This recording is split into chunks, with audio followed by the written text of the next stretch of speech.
Wondery Plus subscribers can listen to Crime and Sports early and ad-free right now. Join Wondery Plus in the Wondery app or on Apple Podcasts. Rakuten is the smartest way to save money when you shop because you earn cash back at over 3,500 stores. Fashion, beauty, electronics, home essentials, travel, dining, concert tickets, and more. Your favorite stores like Lowe's, Levi's, and Nike pay Rakuten to send them shoppers. And Rakuten then passes on a part of that payment to its members as cash back. You're already shopping at your favorite stores. Why not save while you're doing it? It's a no-brainer. Membership is free and easy to sign up. Get the Rakuten app now and join the 17 million members who are already saving. Cashback rates change daily. See Rakuten.com for details. That's Rakuten. Your cashback really adds up. Your weekly dose of romance and drama has arrived. Season 29 of The Bachelor is here, and Grant Ellis, certified hottie and former day trader, is trading his day job on Wall Street for a second chance at everlasting love. New episodes drop every Monday at 8/7 Central, bringing you fresh twists in Grant's journey to find his soulmate. This self-proclaimed mama's boy is all grown up and ready to invest his heart. Will his playful charm win over the house full of hopefuls, or will the competition prove too intense? From heartfelt moments to adrenaline-pumping dates, each week brings new surprises in the mansion. Will Grant find his perfect match or end up with a broken heart? Tune in every Monday at 8/7 Central on ABC and stream on Hulu for new episodes of The Bachelor.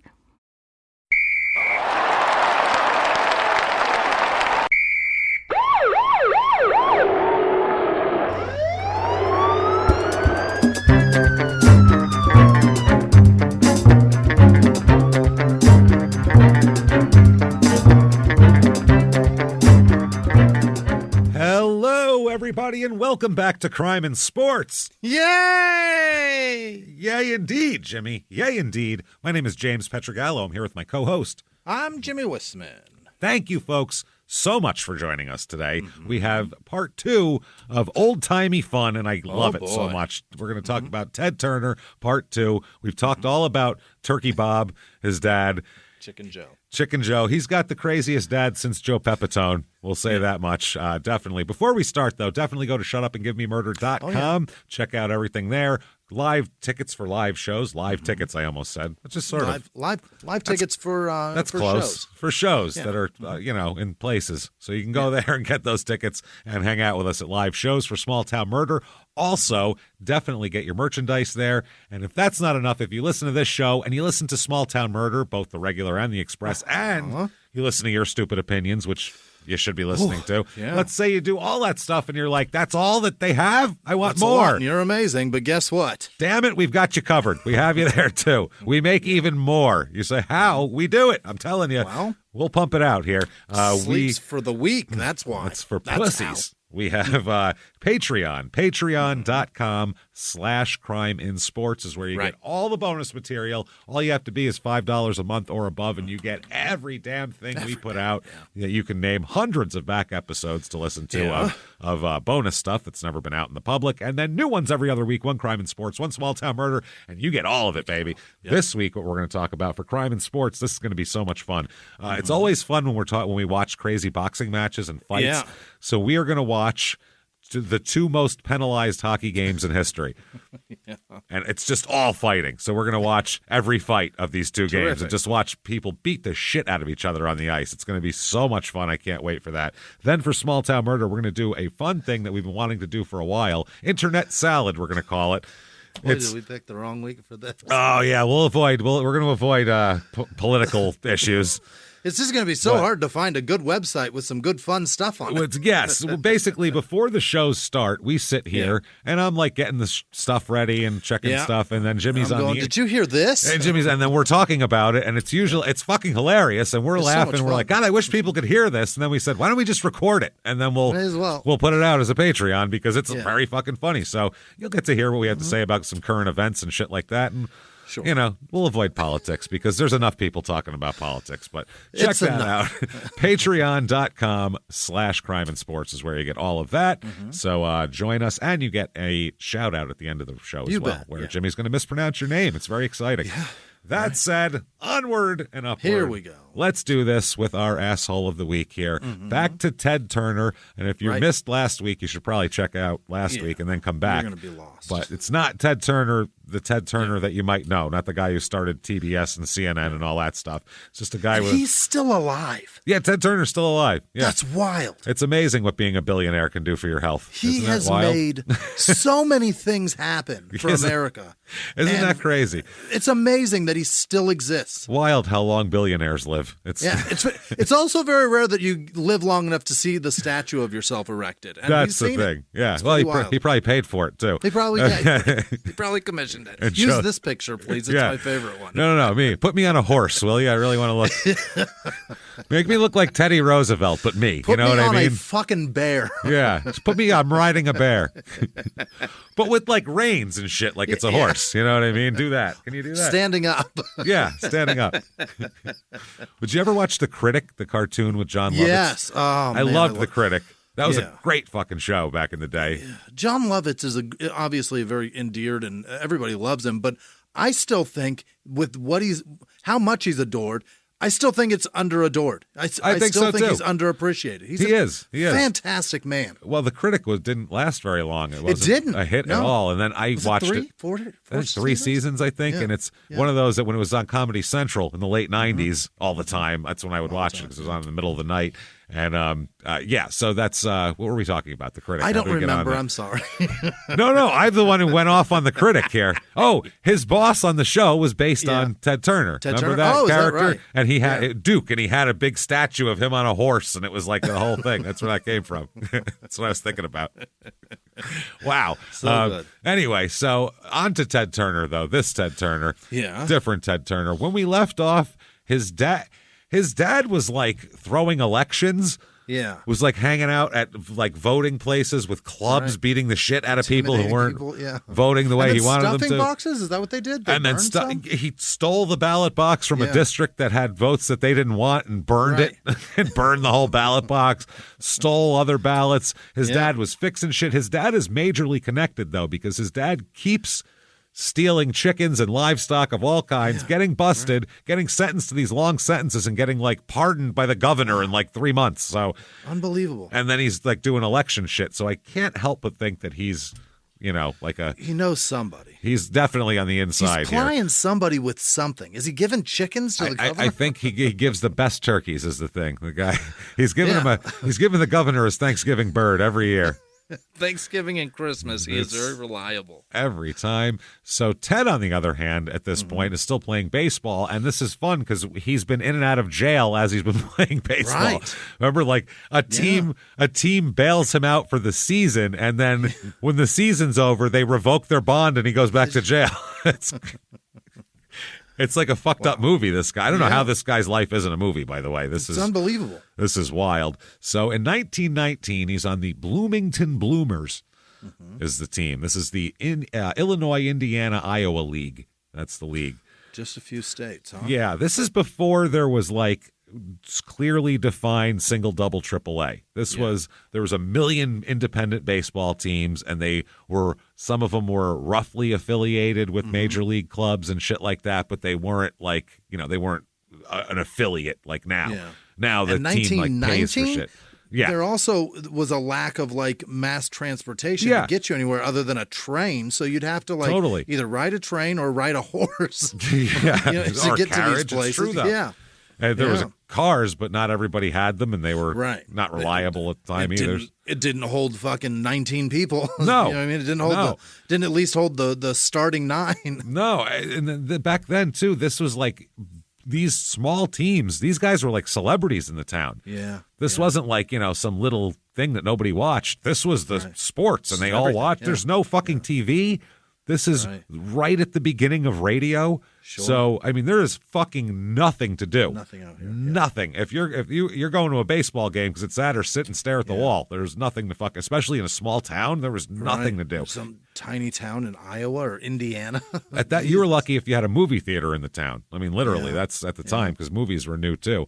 So on this team, there's a guy named Heine, which I like. His name is Heine Sand. Which is what you complain about at the beach. Yeah. I have Heine sand. It's gross. That's no good. Me and my Heine Sand, and there's also Shag Thompson is on the team, which is a fun one there. And Ted, of course, pitches on this team. Ted has a 1.92 ERA this year. Oh, that's good. That's great. Under 2, which is spectacular if you're not a baseball fan. That's really good. And 253 innings pitched, which nowadays they'd never let a guy pitch 253 innings. No. In these, they don't let you pitch 200 for Christ's sake. Right, they pull guys out of perfect games for fuck's sake. Like there's nothing sacred with that kind of shit anymore. So that's the squad. He has a good year that year. So good for him. He's 27 though. Oh my. 27 is kind of pushing it for a up and comer. You know what I mean? Boy, he's got bad hips. Yeah. By then, I mean back then, 30 was old. 30 was like, oh boy, you can't be playing anymore. You're 30. Holy shit. Picture of a 30-year-old is not. It doesn't look good. So right after this, September 23rd, 1919, here is the father. And this is from the Courier-Journal, and it says, this is the headline, 7 shot in rioting in Pittsburgh district. Holy. Steel chiefs predict long and bitter war. 3 men, 8 boys arrested in car dynamiting. 8 boys? Dynamiting. 3 men and 8 children apparently blew some shit up. So that's a much more sinister movie, right?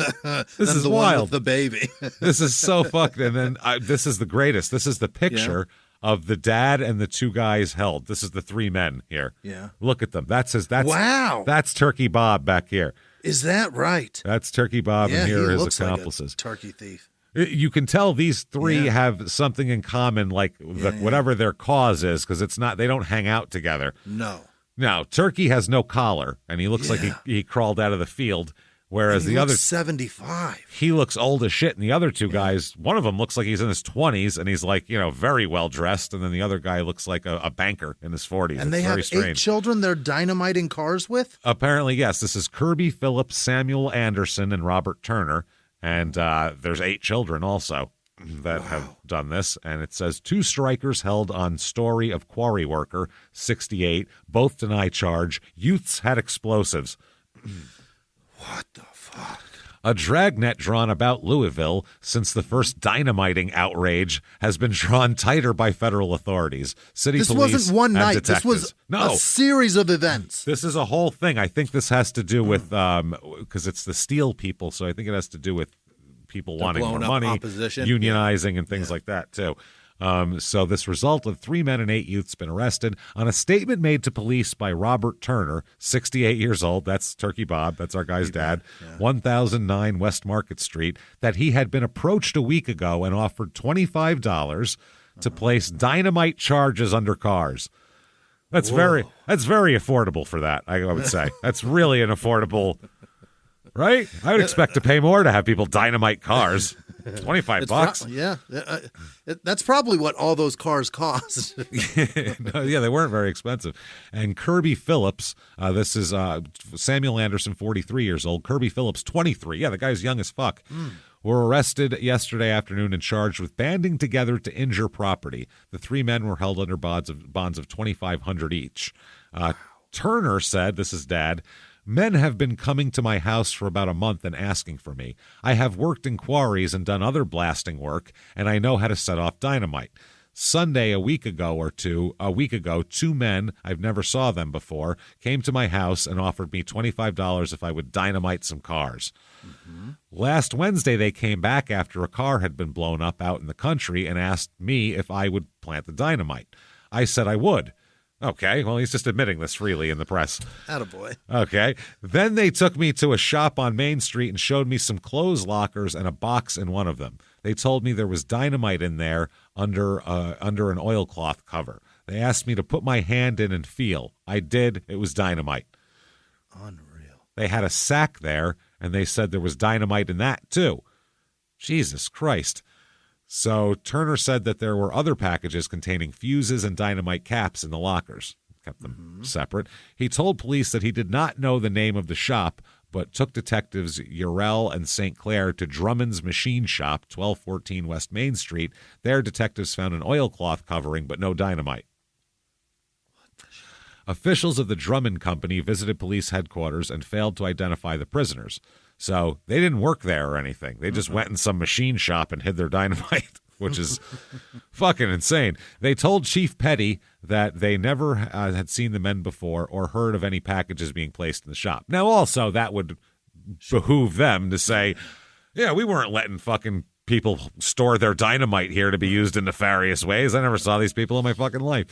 So Turner said the men told him they would call for him Thursday morning, but he told them to wait until Friday, it being his intention to tip off the police, is what he said. So he said, I wanted to have a few extra days so I could tell on them. He said, I went out on the Prospect car line, the Prospect car, I guess on the street Prospect, car line early Thursday morning to look over the ground near the golf links. He said he said, I tried for shooting a man and was, Robert Turner, this resulted in the arrests of the other two guys. So somehow he's arrested too, even though he's telling on them. Oh. Doesn't make sense.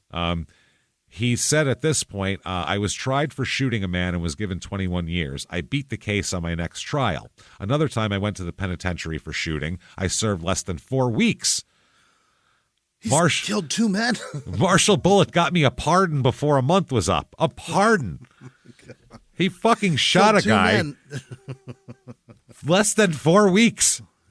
I don't know what to say about that. That's some corrupt ass shit. Wow. Turner said that he's a member of the Turner family of Middlesboro, Bell County, which figured in the famous Quarterhouse battle in which nearly half score of men were killed. Turner said he is 68 years old. He looks like a typical mountaineer. Sure does, yeah. Yeah. So he said about the other thing, he said that he went to look over the ground near the golf links, that quote from before, and he said at the Old Standard Club, and I wanted to arrange things so that my nephew, James Lax, who's a policeman, could come out there and catch me and the men out there. So he's setting up a sting operation. Right. And he's going to act, oh, no, I got busted. Hey, Mac, what's the, hey, whatever. Hey, it's Donnie Brasco. Whatever old-timey bullshit he's going to say, yeah. He was arrested near the links by County Patrolman Joe Martin. Turner described one of the men as being a motorman on the Portland Avenue car line. He was taken to the offices of the Louisville Railway Company Sunday and shown pictures of former employees. 150 pictures were shown him, and from the list he picked Phillips. No picture of Anderson was in the collection, but officials of the railway company said he answered Turner's description of Phillips' alleged companion. So he was the guy with Phillips when they arrested him, which is the guy he described. Arrest of the two followed. Anderson and Phillips said they had never seen each other except on streetcars. I don't even know this guy. Never saw him before. Yeah. He said that they both worked on the streetcars. Right. He goes, that's the only time I've seen him. I don't know him, though. Just some other guy that works in a big company. I don't know. Okay. He said they don't know each other's names, both of them said. Anderson said, that old man is either crazy or the biggest liar that's ever lived. Okay. Yeah, I think both, probably, if we're talking about Turkey Bob. He's certainly out of his fucking mind. He's definitely out of his fucking gourd. He said, I've seen him before, or I've never seen him before. I've worked for the Louisville Railway Company for 21 years and have never done anything against the company except go out on a strike. The Sunday this man mentions, I was over on Sand Island where my father has a watermelon patch. 2 fishermen rowed me over to the island and left me there. In the night, some of the streetcar men rowed over and brought me to Louisville. Jesus, you have to row back and forth. Right. That's tough. Wednesday, I worked all day in a soft drink stand on Fast Market Street. I have no fear of this man's false accusations and can prove my innocence. So this guy's saying he made it all up. I was working all day. Everybody saw me. Phillips said he definitely didn't do that on Sunday. You know why? Why? He's at church. Oh, he's a church-going guy. He can't be. This is crazy.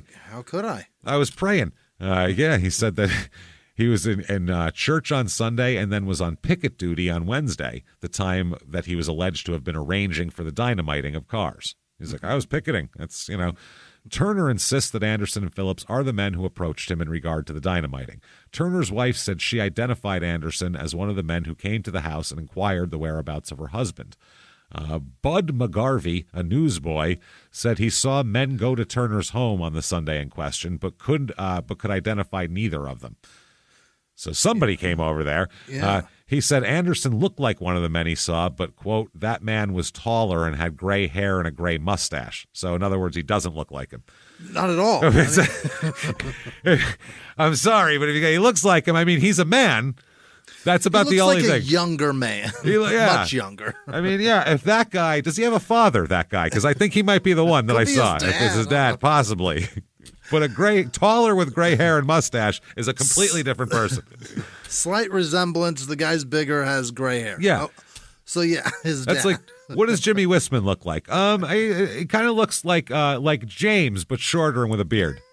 No, we're both guys, but no, that's not. Yeah. Very similar. Doesn't make any sense. Ridiculous. He said Anderson's hair and mustache, or now they say Anderson's hair and mustache are both black. So not gray hair and beard. Mm-hmm. So the police say this is only the start, only the beginning. They said the mystery of disappearance of 100 sticks of dynamite from the magazine belonging to the United States government in the canal banks. They were leaving caches of fucking explosives in canal banks, our government, in the 1919. That doesn't seem safe at all. They just stored it on the fucking side of a creek until people could just steal it. This is insanity. Yeah. I guess they said it was stolen from the storehouse by Chick Whittam. Chick. Old Chick. And Chick is obviously in parentheses there. 15 years old, by the way. Oh, my God. And Arthur Schuler, who's 12. Because if I was 15 or 12 and was walking around out and I saw a big cache of explosives, I'd probably have taken some too, just to have them. This is how I lost a finger, man. Yeah, exactly. The captain of the police force said these boys admit they took the explosives. Detectives Haller and McDonald were tipped off Saturday afternoon that the boys in Portland had been with dynamite, and they worked on the case until 5 o'clock Sunday morning. The dynamite was found buried under earth and weeds in Happy Hollow between the Canal and High Street and 20th and 23rd Streets, and the arrest of the boys followed. Charles Ulrich, who's 14 years old, Albert Adsinger, who's 14, William Blake, who's 16, Theodore Burdell, 19. I guess he's a fireman, by the way. This kid. Of course he is. He's 5 years into his fucking career, James. Yeah. He's a railroad fireman, a K&L terminal railroad fireman. Yeah, he's already got a nasty alcohol habit. Well, he got out of the mines, which he's happy about. He was in the mines till he was about 12 and a half. Back then, it was child labor. I mean, that's just the way it was. They've got TNT in their pockets. These are very mature men. Kids are way different back then, too. William Hall, 18. William Zinniger, no age. They were found to have dynamite in their possession, and they were all arrested. Yeah, they said Whittam was the guy who gave the dynamite to all the others. That's what they said anyway. So, whatever.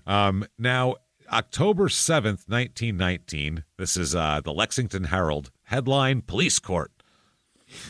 Theodore Turner, our buddy here, of course, because it's October 7th. So when is that?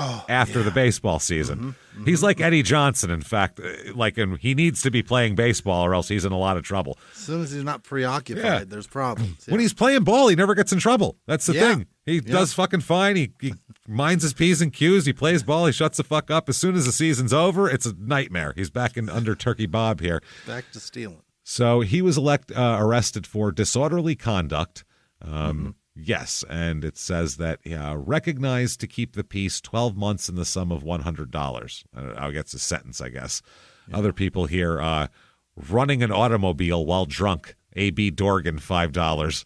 Running one. Running one. That's driving while shit-faced back then. $5 also. Same amount for violating the traffic ordinance. You got the same fine as running while shit-faced, which is pretty cool. Another guy, John Thomas, being drunk, $1 fine. Being drunk. Just drunk, this guy. Yep.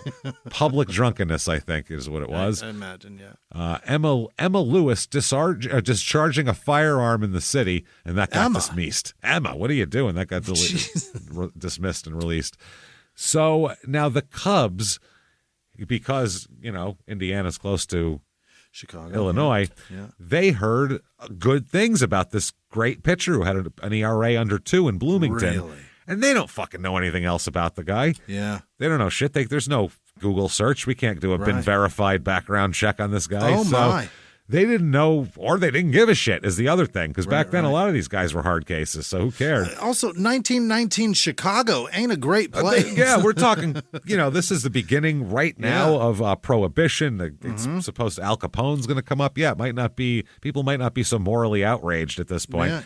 Yeah. But they end up buying him from Bloomington for $2,500. Take a flyer. Fuck it. Yeah, but then the Roger Breshnahan, who's the president of the Toledo Mud Hens, claimed that they, not the Bloomers, were owed the money because they were renting him out to. I don't care. Here's $25,000. You guys sort it out. $2,500, not $25,000. Oh, $2,500. $2,500, which is still a good amount of money back then, but still. Yeah, but it's incredibly low. Well, Toledo had just loaned Turner to Bloomington to avoid the rule that prevented teams from farming out players. So, yeah, obviously, if Turner's involved, there's going to be some rule bending and breaking. Sure. If anybody in this family is involved, if everyone's intact and not blown up by the end of it and has all their chickens, we win at that point.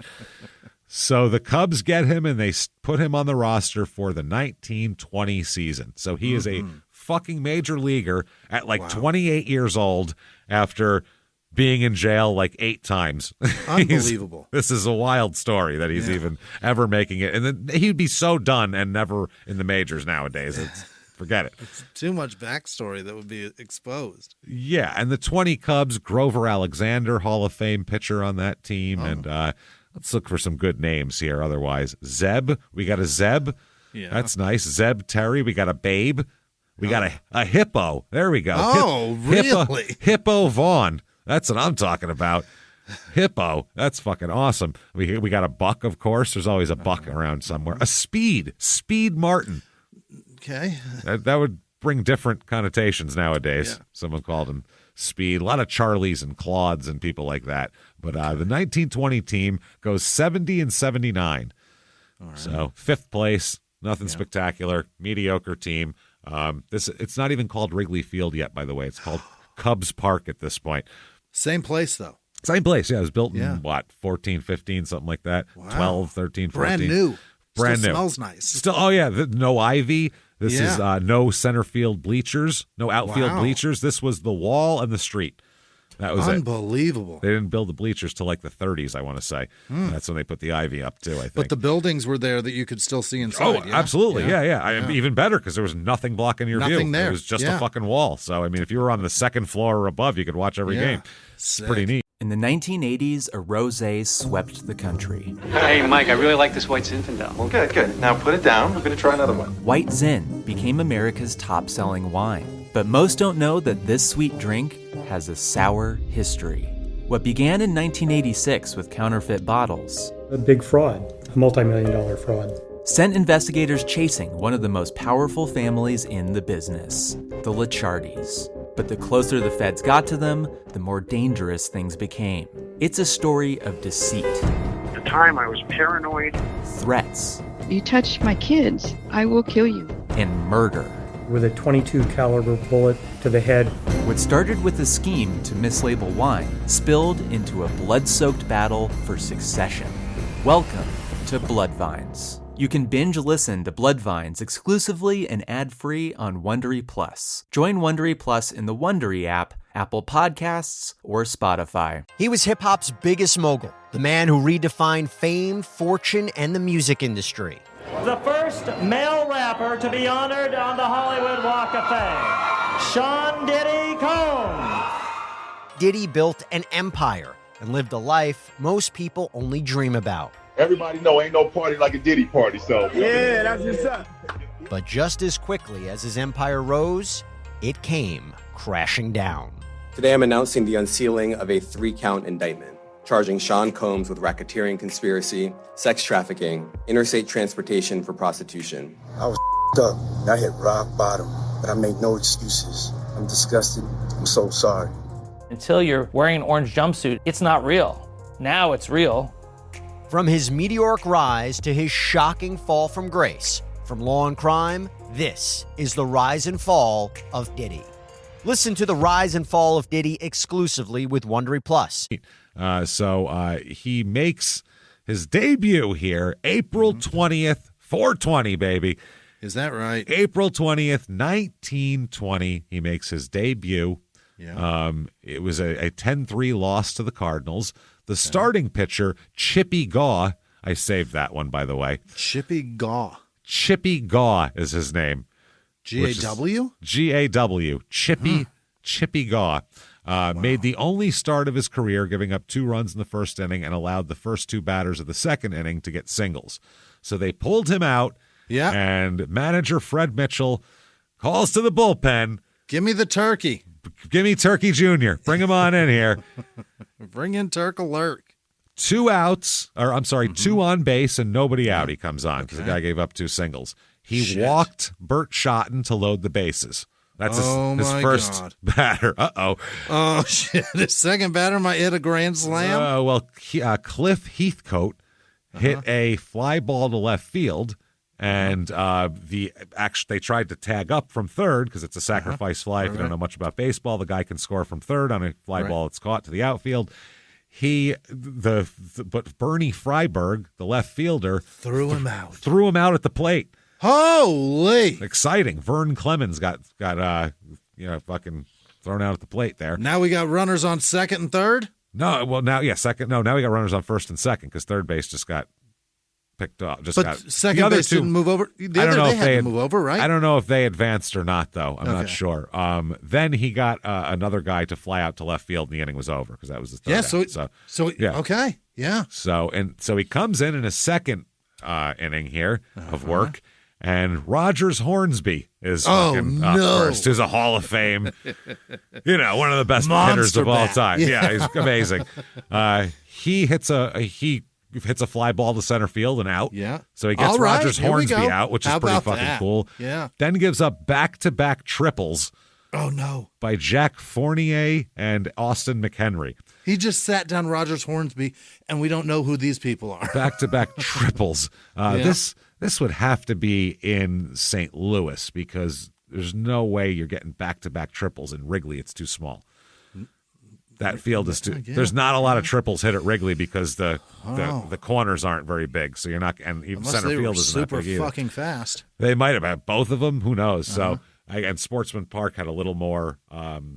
Where St. Louis was playing had a little bit more. A little bit more room in the outfield. A little more character to the dimensions, basically. Right. So, anyway, the manager then yanks Turner and brings in Speed Martin. Okay. Who allowed McHenry to score on a fielder's choice, which then gets tacked on to Turner's because it's his runner. He so let him on. Yep. That run is charged to Turner. So this next guy Turner walked a batter, gave up 2 hits. The Cubs then on May 15th, they never used him again till May 15th. What? And then on May 15th, they sent him back to Toledo. Oh, no. They kept him around for a month for some reason. The Cubs for 4 weeks. He has his grand MLB career is 1.1 innings pitched. Yeah. 2 hits, 2 runs, 1 walk, and a 13.50 ERA. And they knew, and they shipped his ass back. They knew right away, this guy ain't no good. Why'd you keep him for another 25 days, though? That makes no sense. Like, don't keep people you don't. It's so weird to not use people you have on the roster in baseball, other than like a third catcher maybe or something, but like a pitcher. You don't keep pitchers you're not using. You ship them down, get somebody else. It's the weirdest thing I ever heard. So he goes 13 ERA. 13. He did make $1,800 that year, though. Not bad. So good for him. At that point, though, they said that he ended up on Indianapolis of the American Association, but we don't have any stats for that. And that was it. After that season, nobody else ever wanted him. But he faced Hornsby. That's awesome. He got Rogers Hornsby out. That's the thing. He can tell everybody that I made it to the show, number one, because that's the big deal. Did you ever make it to the show? I made it to the show, and I got Rogers Hornsby out. And that's all true. Yeah. Put anything beyond that you're going to put a grandeur on him, it's gone. What was your ERA? Don't you worry about it. Don't worry about that. Got Rogers Hornsby out is the point here. That's the whole deal. He didn't even make base. Nope. He's out. So that's interesting, though. So he got a grand total of 4 outs in his major league career. Mm-hmm. And that's it. So now he's out of baseball. He's done. Yeah. done. Now he has no money. Now he's because he was making money playing baseball. At least it was a career. Yeah. So he returned to Kentucky to help support his family. After, by the way, Turkey Bob, there's a reason why in the early 20s here, Turkey Bob leaves his family kind of high and dry when he's arrested again for stealing fucking chickens. Again! Stop stealing chickens! You know they lay eggs and hatch. Just get a few chickens and you'll have more chickens very soon. Yeah, the thieving life, it calls me. I need to steal chickens. It's so weird. It's like an obsession. Every morning around 6 a.m., I'm reminded how much I love those. I hear fowl. Remember when they got Dahmer into the fucking box there in the interrogation office, and they were like, "So what would make a person do all this?" He goes, "I wish I knew. I don't know. I feel like that's what it is about the chickens." Like, Bob, why do you keep stealing these chickens? He's like, "I wish I could tell you. I don't know. I have my own chickens. I just need more." I didn't choose the foul life. It chose me. It pointed its little fucking foot, its little pointy nailed foot at me. Talon, his little claw. His little fucking wrinkled up foot claw at me and said, "You. You're coming to see me." I smell the shit and I'm drawn to it. I don't know what it is. I can't help it. I'm obsessed with feathers. Is that what it is? Is it a sexual fetish? Do you get me? Yeah. Is it a feather fetish? What's he got going on here? So, yeah. April 1st, 1923, straight out of the Lexington Herald here. This is our guy Ted now, not Dad. Yeah. I'll just read right from here. The agents started the week. The agents, by the way. These are anti-liquor agents, federal agents, yeah. Started the week by making 2 raids Monday, which resulted in a like number of arrests and the seizure of more than 20 gallons of moonshine whiskey. This is in Kentucky, too. So they're still making shit in the hills there. And you can buy whiskey anywhere. Everywhere. Everywhere and anywhere. You can fucking order that shit online. You can get it anywhere. Back then, when it was during Prohibition, holy shit. I mean, Kentucky was keeping this country going on booze. Yeah. So M. Lee Brown was arrested in a room over the Mecca soft drink stand. Awesome. The soft drink stand. He's making Is that booze right? on top. Yeah. He was making the booze up there, just shipping it down to mix it. That's throw hilarious. this in the Coke. It'll be amazing. He was relieved of 8 half pints of liquor. So 4 pints of liquor is what he had. That's what that's what we're putting resources into. That's what we've got someone, the federal agents chasing down. 4 pints of liquor. The residence of Theodore Turner, 123 Payne Street, yielded 20 gallons of liquor. Oh, shit. Ted had the stock. Yeah. Yeah. He had the stock. So it says 9 men arrested on liquor charges. Action taken on indictments returned by grand jury. Deputy Sheriff Lewis Johnson made 9 arrests yesterday, acting on 10 indictments returned by the Fayette County grand jury last Monday. Most of the indictments were for liquor violations. They were Theodore Turner, Payne Street, possessing liquor, Pat Slaughter, operating a disorderly house. You got shit all over the place. Clean this joint up or I'm taking you in. A disorderly house. My kids are so disrespectful. I'm sure I would be arrested for that. I was going to say, you should arrest your kids for operating a disorderly room. You should that's a charge. Oh, man. Jesse Williams possessing liquor. Robert White possessing liquor. Saranda Martin, negress. Okay, why put that there? Don't like that. It doesn't say that any of the other guys, white guy, no, just negress. South Broadway possessing liquor. James McLaughlin, Vine Street possessing liquor. M.L. Brown running a disorderly house and possessing liquor again. Interesting. There's that. And Robert Scruggins is possessing liquor. And what could 20 gallons net you? Not in time for the possession charge, but like cash money-wise. Yeah, I don't. What could 20 gallons net? Fuck. How much do you think liquor prices shot up after Prohibition? Yeah, I mean, that shit was like drugs. Probably a lot. Yeah. But you don't need 20 gallons will fuck up a county. Oh, of that shit. That's a lot. It was That's crazy. It's moonshine too. It's not even. It's not like he's making fucking brandy over here. Yeah, that's the other part. Like you can drink Everclear. You could drink beer all night and not get near as drunk as one shot of fucking moonshine will do. Oh God, it's banana stuff. It's a different drunk too. Yeah, that's an aggressive drunk. Oh boy, yeah, you are so good. sick. April 22nd, 1923. This is fucking wonderful. Shots exchanged between neighbors. And they don't mean liquor. They don't mean they were getting along and really just trying to. They were not.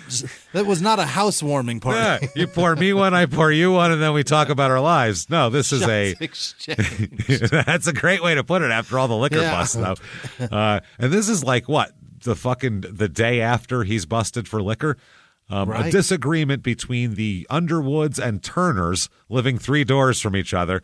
Oh, boy. You know the Turner family's all crazy. Dad's a lunatic chicken thief. This guy's nuts. They're all crazy. Living 3, and there's 10 of them, as we found out, or 11 or 9. We don't know. There's a lot. We don't know. Living 3 doors from each other on Payne Street approached serious proportions late Saturday night, with each side exchanging shots. The Underwoods claimed to police called to the scene that the Turners called them bad names and shot at them. Well, one of those is important. Bastard. Yeah, and then a shot is bad. The Turners asserted that they were maligned and shot at themselves. So they talk shit and shot at us. What are you talking They're about? lying on me. Turner got a warrant out for Walter Underwood's arrest. When taken to the police station, he claimed Theodore Turner shot at him, the bullet whizzing by his head, and he was avowed that he was forced to fire back with a rifle, the bullet lodging in the Turner home. My God. This turned into a melee. You got a rifle? Yeah, shooting at the house. It's just at the fucking Anybody house. Could be in there. Yeah, you could shoot grandma or one of the 11 kids. Yeah. No casualties resulted. Underwood was charged with breach of peace and gave $50 bond for his appearance in court. Holy shit. So there's more on this the next day. The cases of Bob Turner and Walter Underwood, each charged with breach of the peace following a neighborly quarrel. No, that's not neighborly, is what that is. That's the least neighborly thing you can do. I would call that an unneighborly quarrel, probably, if I had to put a name on it here. Late Saturday night on Payne Street, when the Turners claimed the Underwoods called them dirty names and vice versa, were continued until April. And then we never heard about it. April 25th, a couple days, we never heard about it. May 7th, here we go, 1923. So this is like a week and a half later. Yeah. More arrests in whiskey robbery. Oh, boy. Okay. James Brewer, J.C. Rose, and Theodore Turner held by dry forces. Warrant for another. Dry forces. What a... Who wants to be a part of that? At night, oh, Jesus, they got to feel like pieces of shit, I'm right? a part of the dry forces. Oh, yeah. God. Nothing good is dry is bad, whether it's liquor or, you're trying to I was going to say you're trying to fucking stuff it in an orifice that doesn't want it. One or the other. Dry is never good. Dry's terrible. That's so bad. Not great. James Brewer, young white man of the city. What a great term. Why does it matter? Young white man of this city, which is just funny. That's how Tommy Two-Tone wrote that song. Oh, it's child. In the city. Young white man in the city. It's about James Brewer. It's called the James Brewer song is the name of it. Was arrested early Sunday morning by Prohibition agent F.G. Fields on a charge of complicity in the robbery of the Wise Cop Distillery at Midway, April 27th, making the 5th man now under arrest in connection with the case. Okay. Brewer was lodged in the Fayette County Jail in default of $7,500 bond. He'll be given a preliminary trial with the other 4 accused here, which, as we know, is Ted in the mix here. Right. So, this is interesting. So back then, by the way, there was prohibition, but there were still big distilleries making alcohol, right, and making booze because it's kind of a misnomer that it was just 100% prohibition because you could get, number one, the churches could still get liquor. They needed booze, yeah. So they all got booze, and you could get religious exceptions to have wine in your home, and you could buy wine. So tons of people did that. And also you could get a doctor. It was like when it was medical marijuana. You could get a doctor to prescribe you whiskey, and then and you could literally go to a pharmacy and get whiskey. Wow. So there was still people making it legitimately, and they would get robbed constantly, obviously. Imagine there was a big cocaine factory in the middle of the city that was a legitimate place that just put out tons of cocaine every day. They'd be getting robbed constantly. Isn't it amazing that nobody robs the dispensaries for the weed? Like they're so happy that this shit's legal. They're like, I won't bring a weapon in here. No.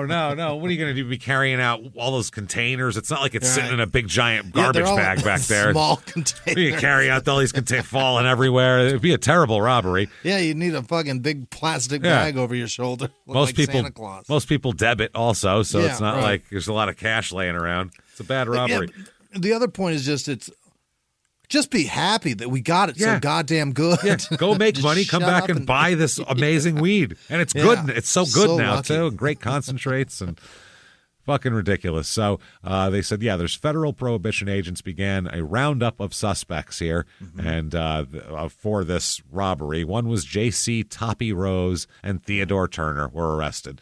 Turner lodged in the county jail in default of $7,500 bond, of course, because, where the hell is he going to get that? Right. So that is May 7th. May 11th, he's arrested again. Oh, boy. At 4:45 o'clock yesterday from the Lexington Herald. Of the clock. Of the clock. That's how they used to say it. Afternoon, Deputy Sheriff Louis A. Johnson arrested A.W. Poindexter and Theodore Turner on charges of attempting robbery and interfering with Deputy Sheriff Joe Houston in the line of duty. Poindexter was released on a bond of $1,100, and Turner was placed in the county jail, not being able to make bail. The preliminary hearing's been set for May 18th. Poindexter and Turner are also under federal charges in connection with the Weiskopf distillery robbery on April 27th, that we just reported to you about 4 days ago. They say 13 men have been arrested or cited to appear before Commissioner Ward Saturday morning in connection with the Midway case. 8 have been released, and now one of them was Turner, and now he's back. Yeah. So here it is, May 13th. Man confesses to big Midway whiskey theft. Yeah. A.H. Poindexter turns state's evidence. Oh, no. Flipped on him. Oh, shit. Here we go. An 8 are held on robbery of distillery. Is dismissed after presenting testimony. Trial of defendants in Weiskopf case. So he is testifying against them. He introduced the prosecution, confessed to being a member of the band, which held up 3 distillery guards and took 35 barrels and 8 cases of whiskey from the distillery. So much. Yeah, they held up the guards at gunpoint. Like this was a hardcore robbery. This was, to the sky, pal. One of those old-timey, reach for it. Reach for the sky. Yeah. According to his testimony, Poindexter was acquainted with the other men arrested before the robbery was committed. He stated that plans were made on the afternoon of April 27th and that he met other members late that night and went to Midway. His confession is as follows. Here we go. We have a quote. It's very hard to follow him, not knowing whether or not he's a hot child in the city or a negress. That's the thing. I wish they would specify. Yeah, I don't know if he's a hot child. Yeah, where are your negress credentials? I'd like to see them. I don't see. It's very difficult otherwise. I can't understand the whole story. Remember that small town murder one where they kept mentioning how Asian the kid was, and it was like, Jesus, it was like before and after his name. Asian child this, who's super Chinese anyway. And it was like, what is happening right now? More Oriental than a rug. Oriental, they kept calling her. Yeah, that was fucking hilarious. That was hilarious. So here's his confession. Here is to quote this hot child in the city. At 11:30 o'clock on Friday night, April 27th, I met an automobile in which James Brewer, Lee Sarton, and Theodore Turner and Dave Clark were riding. According to our plans, I got in that machine. That's a good way to put got in the car. Yeah. Got in that machine and rode to Midway. Another automobile followed us. Tommy Barnes, Pat O'Hara, Toppy Rose, and Omer Kincaid were in this one. We arrived in Midway shortly after midnight and waited for the trucks, which were to come later. I do not know who were the drivers of these trucks. After the arrival of these trucks, we were notified that the road was clear, and we went to the office of the Weiskopf distillery, where we overpowered the guards. I helped tie them together and remove them to a warehouse while we left them, while other members of our gang got the whiskey. Tied them up? Tied up the guards here. It's like an old-timey robbery. Yeah. So they said after making his statement, he was questioned by Harry Miller, one of the attorneys for the defendant. When asked if he had been in conference with federal agents, Poindexter answered that he had. He admitted that he believed he would be dismissed for disclosing this testimony. So, like, he said, are you doing this to get off on the charges? And he said, oh, absolutely. Yeah, I believe I'm done after this. Yeah. They're all going to go to jail, but I'm good now. Yeah. So he said that he had not been steadily employed for more than 2 years, which brought on the accusation that he'd been a bootlegger, which he said, no, it's not true. Right. We're trying to say you're acting like you're this innocent guy. You're the one flipping. You're the worst fucking one of all. Right. You haven't what are we doing here? How do you even live? You're a bootlegger. That's how it works. So formal charges were placed against the men for conspiring to possess and transport liquor, which they gained by breaking into and robbing a whiskey warehouse of the United States government. It's a government warehouse, okay? You can't do that. The first witness called was Charles Neal of Willsmore, Kentucky, employed at the distillery by the government as a guard. He stated he was in the office of the distillery when the holdup took place, being tied hand and handcuffed by a group of masked men who put him along with 2 other guards who were employed by the Weisskopf Company into an empty warehouse. Managing to free themselves, the men called the prohibition officers in Louisville and Lexington. Neal said that he went to Lexington and notified police and started in pursuit of the whiskey trucks. One of them he overtook about 7 miles out of Georgetown. There was a chase with whiskey trucks. Unbelievable. Fucking bottles rattling. This is awesome. Yeah, this is crazy. Where he summoned aid, the trucks were loaded with whiskey, and the trucks loaded with whiskey had disappeared. He said that he could identify 3 of the men, 2 of whom he saw without their masks. Neal pointed out Theodore Turner and Dave Clark. Oh, damn it. As being with the band who attacked him and the other guards. After being questioned by Harry Miller, King Swope, and R.S. Crawford, he was dismissed as well. William Logden, tenant of the farm of A.D. Woods on the Huffman's Mill Pike, said that James Brewer came to his residence on the morning of April 28th and asked him for the use of his barn and so he can store whiskey. Logden consented, and the 7 barrels of whiskey were left in his care. He afterward buried the liquor in his yard where it was discovered by federal agents. He buried it. Yeah. So Harry Miller, attorney who questioned Logden, brought a laugh from spectators who crowded the courtroom when he asked the witness about flowers planted over the grave of the whiskey. Oh. Miller remarked that the, quote, forget-me-nots would have been appropriate for the occasion. Genius. Yeah, he's like, yeah, I should have, because that's a shame. Yeah. Stating that he might get into trouble if it were found in his tobacco farm. His wife was also questioned in this whole thing. Logden was not arrested in connection with the case. That's odd. He's fucking... he's storing... Deep in it, right? He's storing stolen contraband. Yeah. That's crazy. And he admitted that he said that, wow, okay. He admitted burying the whiskey, stating he might get into trouble. So he wasn't arrested somehow, though. Attorneys then asked for records showing names of the persons upon whose affidavits federal agents took out warrants for men arrested. They were shown that Mr. Collins was also questioned as to whether he talked to any of the defendants. He replied that he had consulted several persons in connection with the case. So they said the deputy sheriff who recovered part of the stolen whiskey testified that an attempt to hold him up was made by Turner and Poindexter. He tried to fucking hold up the sheriff, these 2. Wow. They said the pair threatened his life and followed him in an automobile several miles on the parkway. This is not how it works. Threatened to kill the sheriff and chased him. Cops chase you, generally. Right. You don't chase the cops.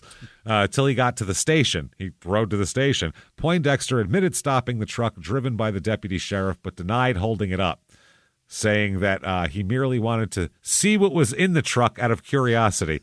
Yeah. I was just curious, so I chased him for 7 miles.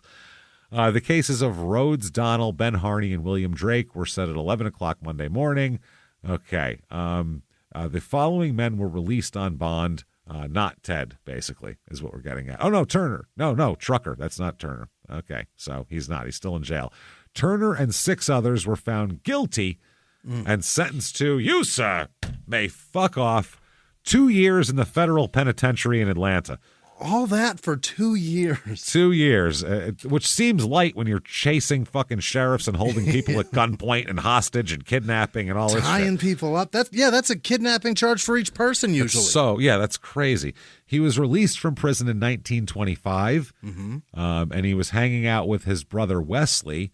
And within weeks of being released from prison. On August 15th, 1925, he's at Wesley's house at 415 West Pine Street, and he's arrested again. Well, you got to do something to pay your bills. Yeah, well, they found a quantity of rare wines and cordials there. Oh. So he had like good shit. They were selling like to upper crust people, doing cordials, and that's after dinner rich people shit. Yeah, stealing from the church or something. Fucking brandy and fancy wine. Liqueurs. Liqueurs, yeah. The aperitif and digestif, yeah, all that shit.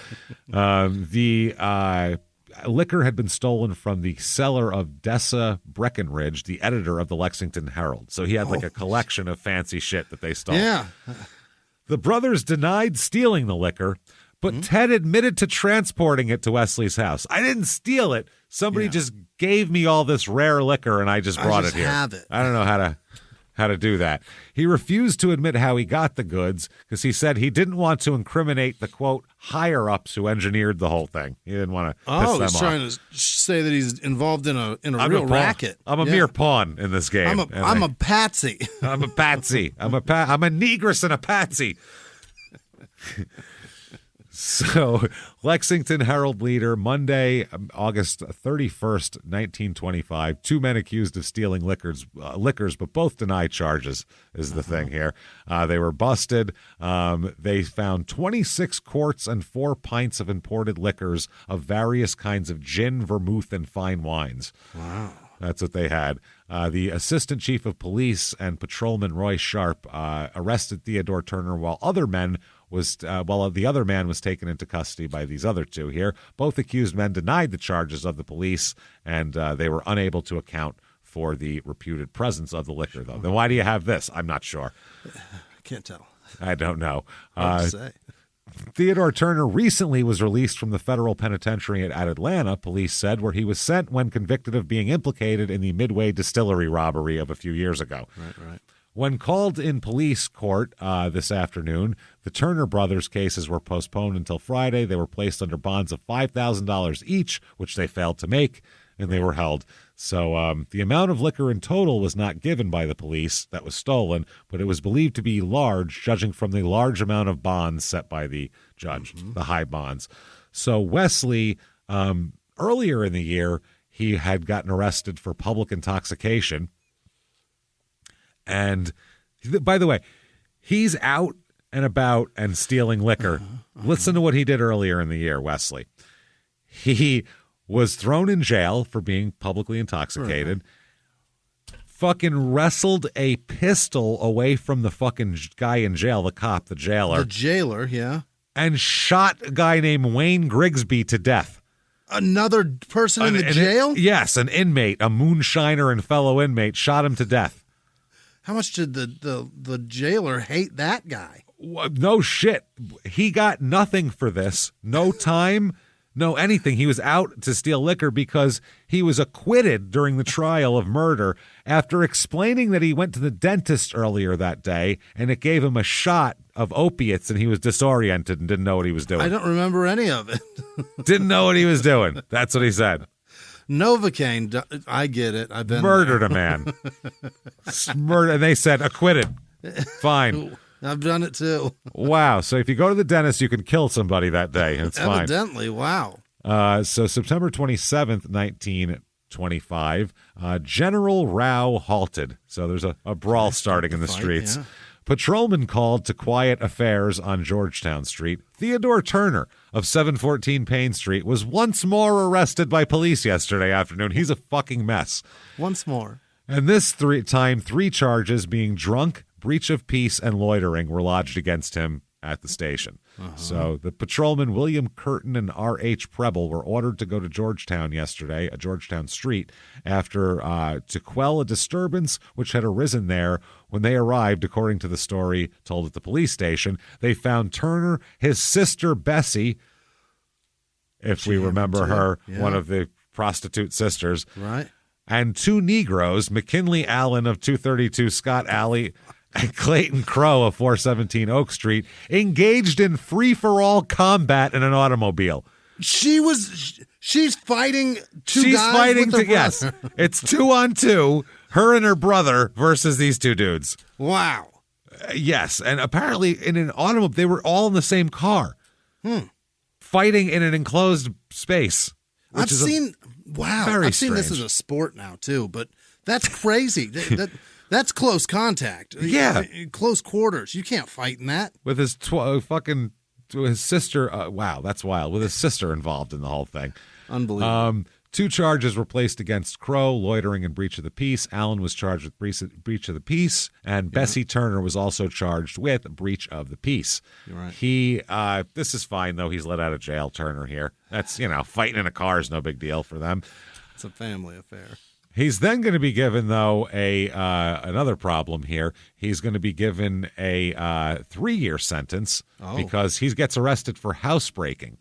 Oh, he's breaking into people's houses now? Yes, and we don't know if this is for all the liquor he stole from the newspaper editor or if this is for an unspecified another thing, which is, by the way, hilarious that it's in the paper now. They're going, arrested again. Now the fucking editor has a beef with you because you broke in his house. So every time you get arrested, he's going to call you an asshole and motherfuck you in the paper. Yeah. He's looking at all the arrest records going, this dick again. I can't wait. This asshole. So he's given a 3-year sentence sometime in this era, but he's let out early, we know, because obviously he's a good bet for reform, this guy. Yeah. It's all fixed now. We know this because by 1928 he's in Cincinnati, so that's how we know. It says he was pleaded not guilty for the charge of housebreaking. That's in 26, and then he ends up being arrested for that, or being put in jail for that. Yeah. So here's just a fun article from below that, and it says, tied to tombstone. Oh. Youth said he was stationed in cemetery to frighten girls being initiated into sorority. Okay, what? This is fun. Okay. A young man was found today tied to a tombstone in St. Joseph Cemetery here with a tattered sheet at his feet. He told the astounded police that he was there because girl students from Bradley Institute insisted on tying him up. He said he had been stationed in the cemetery to frighten the girls who were being initiated into the sorority. His ghost-like attire and fearsome groans had little effect. The girls sailed in, pulled his hair, ripped off his masquerade, and used stout ropes in lashing him to a gravestone. The girls said, fuck this weirdo, beat the shit out of him, and tied him to a fucking gravestone. Rather than scaring him, they overtook him and beat the shit out of him. That's awesome. Those girls are in. If that's my sorority, you're fucking in. Your sorority's fucking badass. You're badass, yeah. We need chicks like this. Who was the girl who said, no, don't run, let's fuck this asshole up? That's the chick I want to know. She's cool as shit. That's the sorority that's not getting raped by the fraternities. Not likely. You'll find guys tied to shit in the morning. Go, I was just trying to get her to drink from the keg. I don't know what happened. Yeah, right, They all buddy. raped me. Yeah. All of them at once. It's horrible. In the 1980s, a rosé swept the country. Hey, Mike, I really like this white Zinfandel. Well, good. Now put it down. We're going to try another one. White Zin became America's top-selling wine. But most don't know that this sweet drink has a sour history. What began in 1986 with counterfeit bottles. A big fraud, a multi-million-dollar fraud. Sent investigators chasing one of the most powerful families in the business, the Licciardis. But the closer the feds got to them, the more dangerous things became. It's a story of deceit. At the time, I was paranoid. Threats. You touch my kids, I will kill you. And murder. With a .22 caliber bullet to the head. What started with a scheme to mislabel wine spilled into a blood-soaked battle for succession.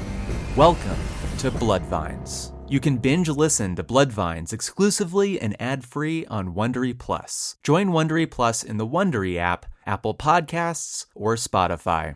A few miles from the glass spires of Midtown Atlanta lies the South River Forest. In 2021 and 2022, the woods became a home to activists from all over the country who gathered to stop the nearby construction of a massive new police training facility, nicknamed Cop City. At approximately 9 o'clock this morning, as law enforcement was moving through various sectors of the property, an individual, without warning, shot a Georgia State Patrol trooper. This is We Came to the Forest, a story about resistance. The abolitionist mission isn't done until every prison is empty and shut down. Love and fellowship. It was probably the happiest I've ever been in my life. And the lengths we'll go to protect the things we hold closest to our hearts. Follow We Came to the Forest on the Wondery app or wherever you get your podcasts. You can binge all episodes of We Came to the Forest early and ad-free right now by joining Wondery Plus. Behind the closed doors of government offices and military compounds, there are hidden stories and buried secrets from the darkest corners of history. From covert experiments pushing the boundaries of science to operations so secretive they were barely whispered about. Each week, on Redacted, Declassified Mysteries, we pull back the curtain on these hidden histories. 100% true and verifiable stories that expose the shadowy underbelly of power. Consider Operation Paperclip, where former Nazi scientists were brought to America after World War II, not as prisoners, but as assets to advance U.S. intelligence during the Cold War. These aren't just old conspiracy theories. They're thoroughly investigated accounts that reveal the uncomfortable truths still shaping our world today. The stories are real. The secrets are shocking. Follow Redacted, Declassified Mysteries on the Wondery app or wherever you get your podcasts. You can listen to Redacted early and ad-free right now on Wondery Plus. November 4th, 1928. Okay. Merchant policeman Albert Doyle was working his beat at 2:20 a.m. on November 4th when he saw a suspicious vehicle parked in front of the Herman Jacobs and Company clothing store. He approached the car and found two men trying to pry open a rear door near the Dayton Street. Policeman Doyle drew his revolver, but a lookout he had not seen standing in the shadows near the Citizens Bank and Trust Company shot him in the back. Oh, fuck. Somebody was looking out, and they shot his ass. Probably didn't know he was a cop, huh? Who knows? I'm sure he said police when he pulled his gun out. Probably stop police or some shit. Or he was trying to sneak up on him with his gun maybe, out. yeah, that's possible. Somebody just saw a gun and shot him. You see a guy 2 a.m. creeping up with a gun, you shoot him, I guess, right? Though wounded and falling, policeman Doyle turned and shot 5 times at the lookout. The lookout continued shooting, and the burglar shot at the officers also. So now there's 3 people shooting at him. Doyle believed that he struck the lookout once. Otherwise, none of the shots took effect in any direction. The shooters, this is a quote from the report, the shooters jumped into the auto and sped away. Newport police hastened to the scene and called an ambulance that took policeman Doyle to St. Elizabeth Hospital with a bullet lodged in his abdomen. Gut shot. Doyle died from his injuries days later. Days later. Took 3 days to die. Gut shot. Jesus, Took 3 days. He's like fucking Reservoir Dogs, Tim Roth over there. He was only 44 years old. Wife and 3 kids under the age of 4. Oh, dear Lord. Yep. Luckily, he would be dead anyway by now, so it doesn't matter. Yeah, for sure. So it was 100 years ago. And all of his kids are dead, too, so it's fine. Probably, yeah. Yeah, for the most. Unless they're like 97, they're dead. So the police followed the leads and eventually indicted Foreman Price, that's the guy's name, Herman Gerke Finnan, Gerke, and Theodore Turner, of course, for murder. Son of a bitch. By the time police identified the killers, all 3 had already been arrested for other crimes. They had oh my God. They went looking for him. Well, he's in jail. We have him all for other shit. He gets arrested every 5 minutes. If you're looking for him, it's 50-50 whether to check jail or his house first. He's probably going to be in jail if he's not playing baseball. This is bad, though. This is murder of a police officer. Of a cop. Oh, boy. Not good. Turner and Price were in the Jefferson County Jail in Louisville. Turner had been convicted for housebreaking in Paris, Kentucky, and as a habitual offender, he was sentenced to life in prison. He's so somehow already in for life. He got out. Yeah. None of the 3 were ever prosecuted for the murder of this policeman, by the way. Is that right? They never were prosecuted for it. Because he's got life? Shit? Yeah, they were. Well, they end up, they arrest him, I guess. It says 2 men held to grand jury, Theodore Turner and Harry Finnan. This is December 8th, 1928. Brought to Fayette County Jail. In the Bourbon County Court Friday afternoon, the county attorney D.D. Klein placed Mrs. Belle Jones, one of the 4 defendants in the Brent and Company attempted burglary case, on the stand, who, as did the other woman, Mrs. Josephine Staley, gave damaging testimony against Theodore Turner and Harry Finnan. He was breaking into other shit. Yeah. both held there, and Foreman Price, alias Price Meredith, and Jack Leroy now being held by Covington authorities on the charge of robbing the telephone exchange in Covington. They robbed a fucking phone company. Why would they do that? Probably money, payphones maybe. Yeah. The Mrs. Jones outlined the detail of the trip herself and associates from the time, her and her associates from the time they left Covington until they were arrested in Paris. Attorney Raymond Connell, after consulting with Turner, announced that he would not introduce any testimony. Judge Batterton then said that in his opinion, the prosecution had made an almost positive case against the defendant and that he would hold him to the grand jury in the sum of $5,000. Okay. So that's what's going on here. I guess they said they have witnesses against them, and they seem pretty fucked here. Yeah. So they said that immediately after the trials had ended, Turner and Fennan were taken to Lexington by Chief Link and jailer Henry Bowling, where they were placed in the Lexington jail until the March term of court. It developed at the trial that Mrs. Jones was the former wife of Fennan, from whom she's divorced. She should have stayed away.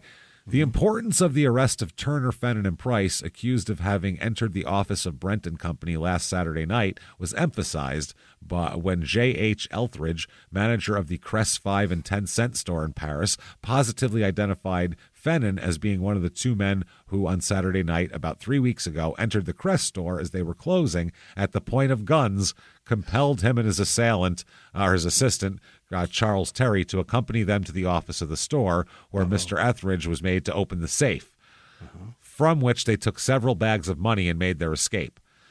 So they're like a robbery crew. No kidding. Yeah. They're like fucking Omar and his pals at this point. Yeah. Like, they're going around just house to house robbing shit.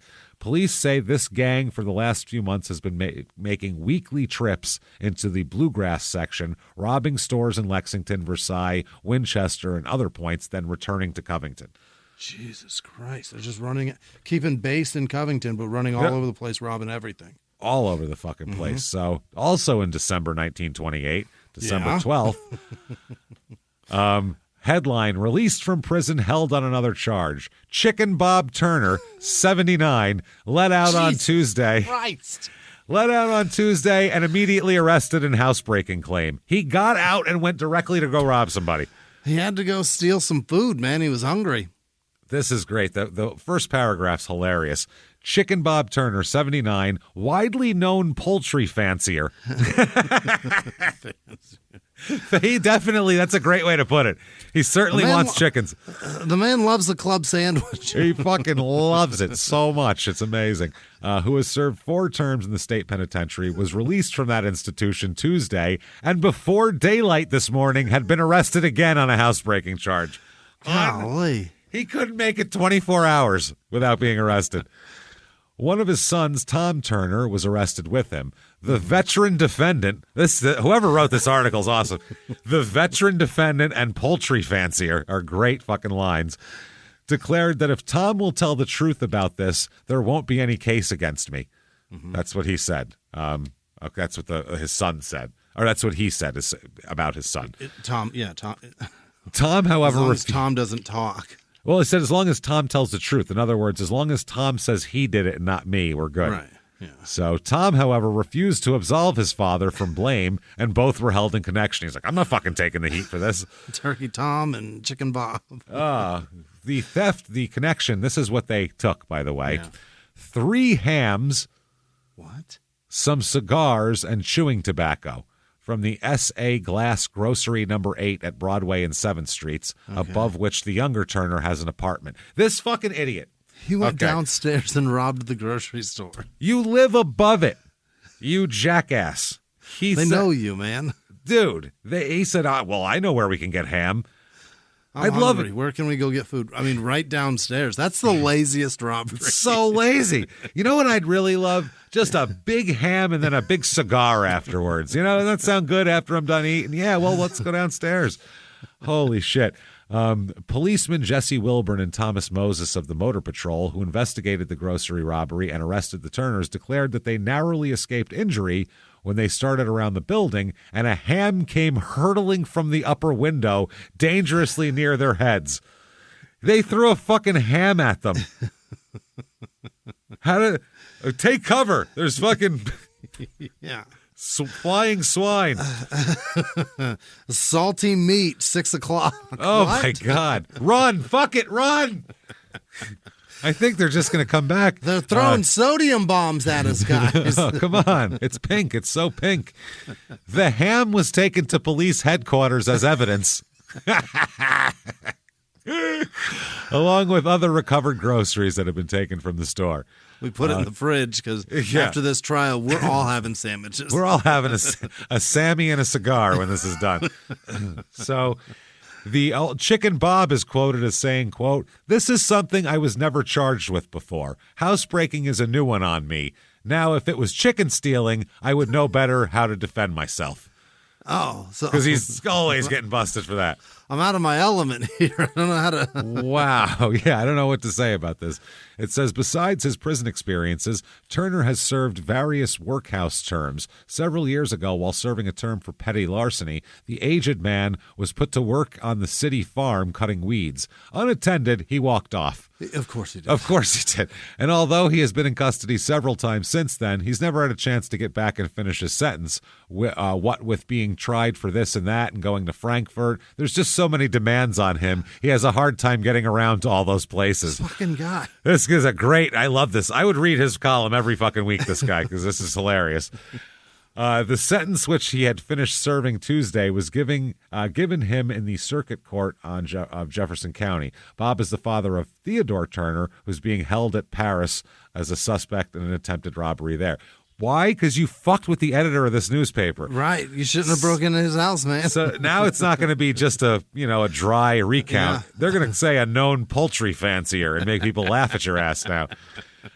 The turkey tickler. The old turkey tickler. Turkey taint tickler. That's what you are. March 23rd, 1929. Okay. Headline, again, Lexington Herald Leader. Trio held in City Hall jails.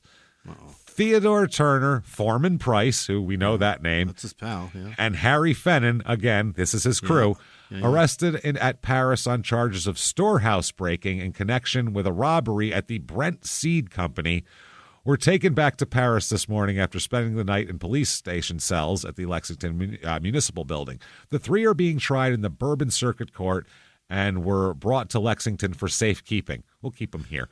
Yeah, they stole seed this time? Were they going to try to lure the chickens away? I mean. Yeah, you're going to make a trail back to their house and get all the chickens. Just come in the room. We can go down and fuck one. Let's go down. Let's walk down and fuck them all. So prior to Friday, they'd been kept in steel cages. Oh, yeah, brother. That's right. They had a contest. They had a match. They had a match in there. All of them were bloody at the Fayette County Jail. And discovery was made at the jail Friday that a steel plate had been sawed away but left in place. Oh. They fucking escaped for this. Tried to escape. They were already sawing bars out. These fucking people. They're a menace. 16 bolts. This is fucking crazy. This would have permitted them to escape from the cage. 16 bolts had been cut in removing the plate. An account of the discovery appeared in the Friday's issue of the newspaper. How the fuck did they do that? I don't know. They snuck in a file or some shit. Wow. This is where they kept them for safekeeping. Or like a steel rope, you know what I mean? That you can like saw on a bolt and get it off. It's got to have been that, right? But even if you do that, that just saws off the side. You got to saw off the top of the bolt. This is crazy. I don't know how the fuck they did this. I don't know how they did this. That's what I mean. It's fucking crazy. They said they're permitted, 16 bolts have been cut. An account of the discovery appeared. The prisoners were transferred from Lexington to Paris and returned under heavy guard. I would hope so. The Bourbon County officers carried sawed-off shotguns. Mm-hmm. Police say this gang for the last few months has been making weekly trips to do this again. March 24th, 1929. He's in court here, Theodore, and indicted jointly with Foreman Price and Harry Fennon for all of these charges. The case was resumed. There's witnesses here. We have the defense then called two women who were arrested with the three men at the time of the housebreaking, and then without putting the defendant on the stand, announced that they were closed the case for the defense. Upon the reading of the verdict, which is guilty, by the way, Turner's wife, who was sitting near him, screamed and lamented, but was comforted by her husband, whose only comment was, well, they certainly gave me plenty. Like, I guess plenty of chances. Yeah. He is sentenced to, let's see, you, sir, may fuck off life in prison. Oh, my. Life. It's about time. I mean, at what point? You know what I mean? Jesus, man. Jesus Christ. They said Turner was formerly a member of the Lexington baseball team of the Bluegrass League in 1919. Who cares? A member of the Chicago Cubs. Right. They don't mention that at all. Jesus. That's how big these small leagues were back then, though. That was a bigger deal. Rogers Hornby out. Yeah. The man pitched to Rogers. But the Bluegrass League, Jimmy, it's more important. Mrs. Turner, who was penniless, was cared for tonight at the home of the chief of police. The chief of police took his fucking wife in. That's amazing. That's incredible. You know, the only thing worse than getting life in prison is if the chief of police fucks your wife. Takes her home to fucking flower. Oh, my God. That's amazing.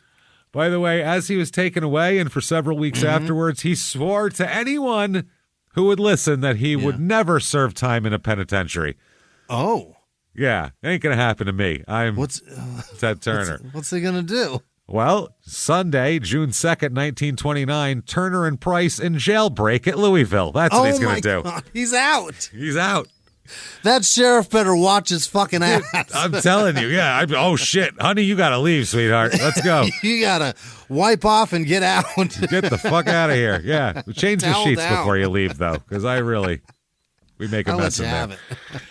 Bourbon County prisoners with two others saw way to freedom, once one of the nation's safest Bastilles. So it was once one of the most impenetrable, and now they're just leaking out everywhere. Escape fulfills boasts made by accused men. One had been given life sentence. The other faced trial this month. So the other one wasn't even on trial yet. He hadn't even been sentenced. 4 prisoners left behind empty cells, a trail of sawed steel bars, and a rope of sheets dangling into the courtyard. A rope of sheets! A rope of sheets! It's like an old fucking cartoon. This must be the first time it happens. This is the hackiest way ever to get out of jail. Yeah, this is how Bugs Bunny would escape from jail. This is awesome. Awesome. Was there a cake left behind with a hole in the middle of it, too? Where the file came in? Oh, my God. They were still at large. They're Tom Crawford, ringleader in the break. I don't believe that. I believe Theodore is always going to be the ringleader. Serving a 21-year term for the murder of Frank Steele. Jesus. So he's a murderer. Ted Turner, 35, convicted in Bourbon County of housebreaking and being a habitual criminal and brought here under a life sentence for safekeeping. They brought him here. Make sure he didn't escape, by the way. This is the best place we can put him. London McQueen, 23, serving 5 years for carrying a concealed weapon and larceny, and Foreman Price, 28, also brought here for safekeeping while awaiting trial for the housebreaking with Turner. The Jefferson County Jail is considered one of the safest in the country. Well, wow. Not anymore. Jailer Thomas A. Dover said the 4 men had sawed 3 bars from the cell doors. How are they doing this? This is incredible. I'd always see it in cartoons and old shows, and they'd be like, that's so unrealistic. Why do they do that? Apparently it was fucking real. That's why people actually used to do that. Well, and in the Old West, too, they would take like a spoon or whatever and chip at the bottom of the bar. Yeah. And then at the bottom of the bar, you could get, because the bars were sunk into concrete or whatever. Yeah, but if you chip, you didn't have to break the bar. You just cut around the bar and plop the bar out, and then you can fit. Oh, man. This is fucking amazing. This is unbelievable that they're actually cutting the fucking bar. They sawed through steel bars, three bars from the cell doors, cut through a steel ventilator. Oh, my God. Do they have like a fucking welding torch set up with them? What do they have with them? They got a pocket torch? Oxyacetylene set up? What's happening? How are they doing this? Sawed an inch square tumbler on a door lock, cut out 1 bar from a window, and sawed one end of another bar and bent it. So they fucking sawed and bent the bars like a cartoon. What, they got a Sawzall? How did they do that? How long did all this take? This is so much sawing. Nobody was paying attention to them for 10 hours at a time. James, they sawed a deadbolt out of the door. This is crazy. Nobody noticed any of this shit. Didn't hear it. cut one bar out from a window, sawed one end of another bar, and bent it, forced out a heavy wire screen, and after lowering themselves to the courtyard on sheet rope, used a painter's scaffold to scale the 30-foot wall. Oh, my God. And where did you get a painter's scaffold? And they had just a 30-foot high scaffold sitting there, too. Oh, my God. I knew it wasn't good. I knew we shouldn't have painted the wall. Damn it, I said, what's the difference if the paint's chipping? Told you. They got Felix the cat's bag. It just pulls everything out of it. Oh, my God. Yeah, Mary Poppins over here. The Mary Poppins of scaffolding. Prison Poppins is what we got here. Holy pop shit. Out. Yeah, oh my God. So used their escape was not discovered until several hours after their break. They didn't see all the fucking bent, broken, and cut shit in the jail? Nope, not at all. They didn't know. No one noticed shit. I know it's like a cartoon, but was the jailer sitting there with his feet up on the desk and his big cowboy hat over his face while he went like...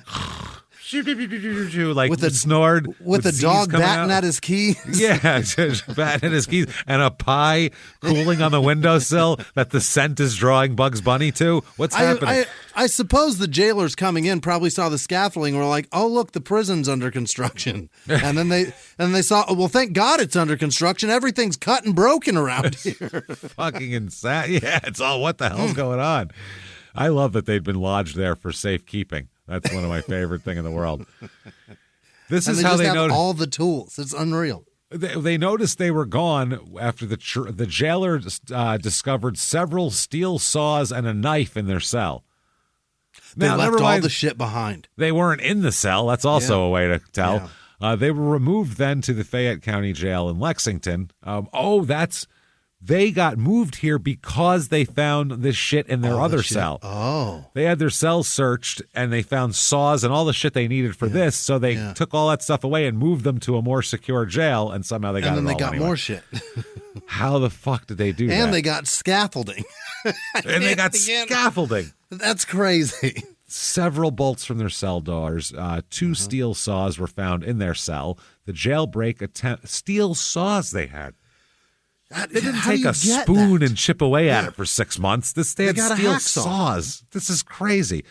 That's fucking bonkers. The jailbreak attempt resulted in the men being transferred to this one here, and that's why they're here.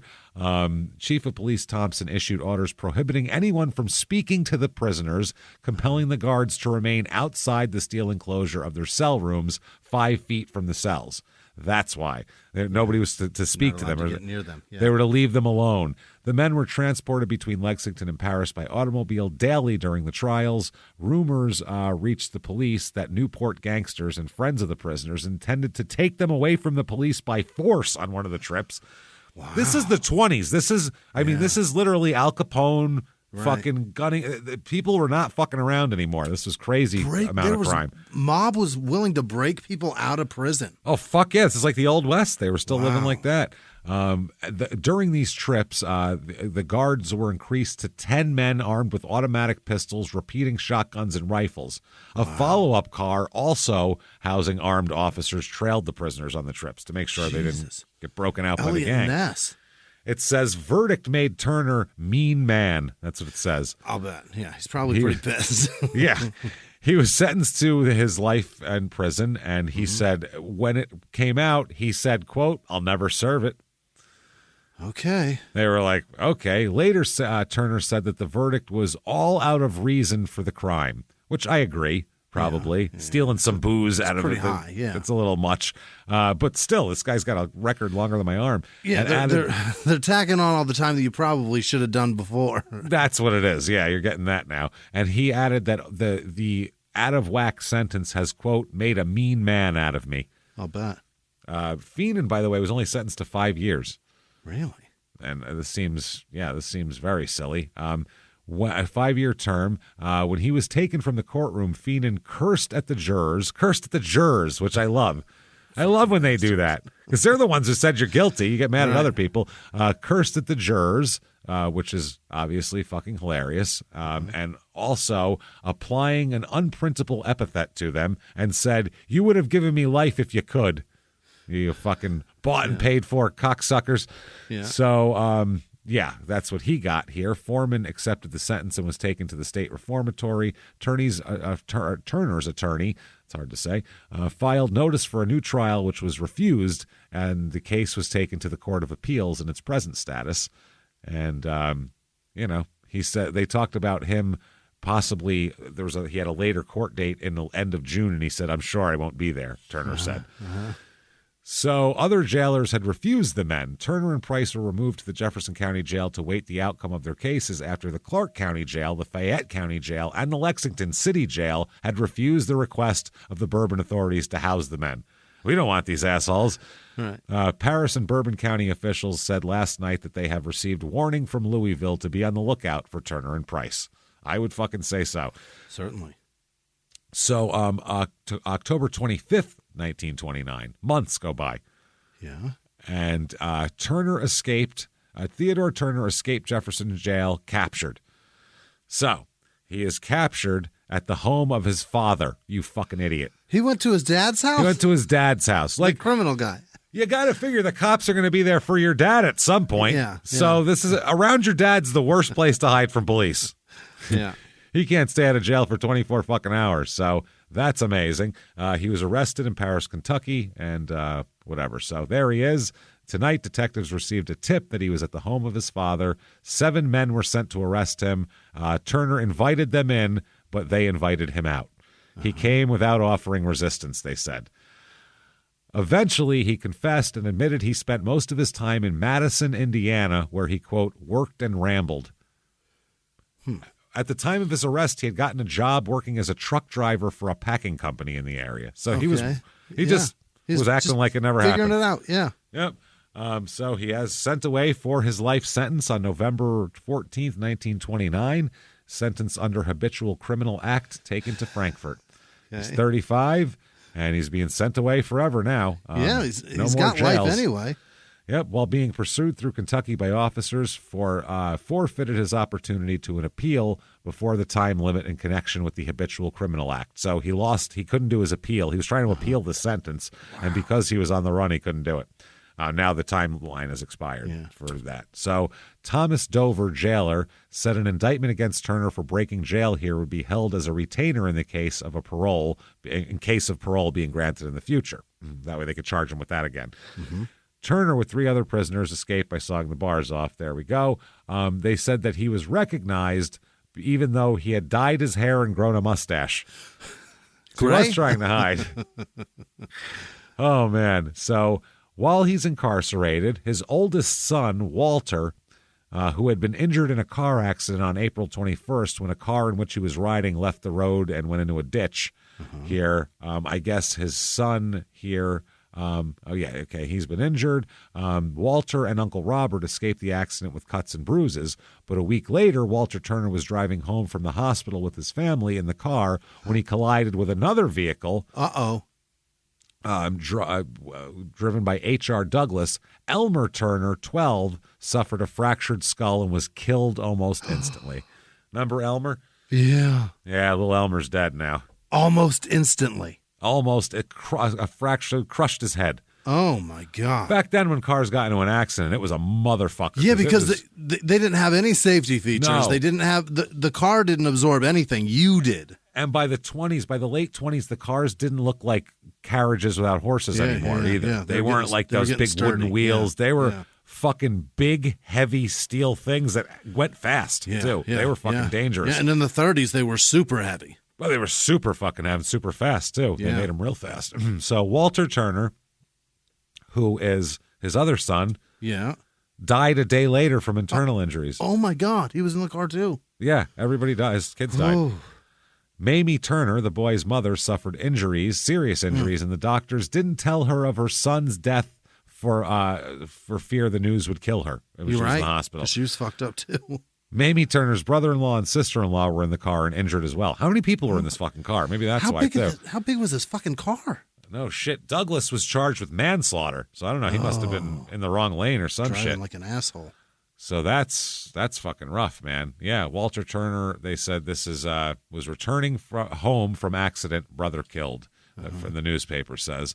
Mrs. Mamie Oatson Turner, mother of the three boys, was severely injured, and physicians delayed telling her. The five were in a machine which collided. They just called cars machines back then. Yeah, it's just a machine. Which collided with one driven by H.R. Douglas of Lexington. He gave himself up and was released on $500 bond on a charge of manslaughter. Walter Turner was being brought back to Louisville after just having left the hospital when Sunday's accident occurred. Last Monday's accident caused him slight injuries, but Clifford Eads was also in it and lost a foot. Jesus. Lost a foot. January 1st, 1931. Yeah. Ted Turner escapes prison again. I love it. Ted Turner, 38, former Major League Baseball pitcher. There we go. Now we're talking. Yeah. And John Doherty, alias Callahan, and Donovan, Kentucky convicts, escaped from the reformatory here, police learned today. The two men scaled a wall to gain their freedom, officials of the reformatory said. Although they escaped Monday, the break was not revealed by officials until today, which is Thursday, by the way. Didn't tell the public that they escaped till Thursday. Okay. Yeah.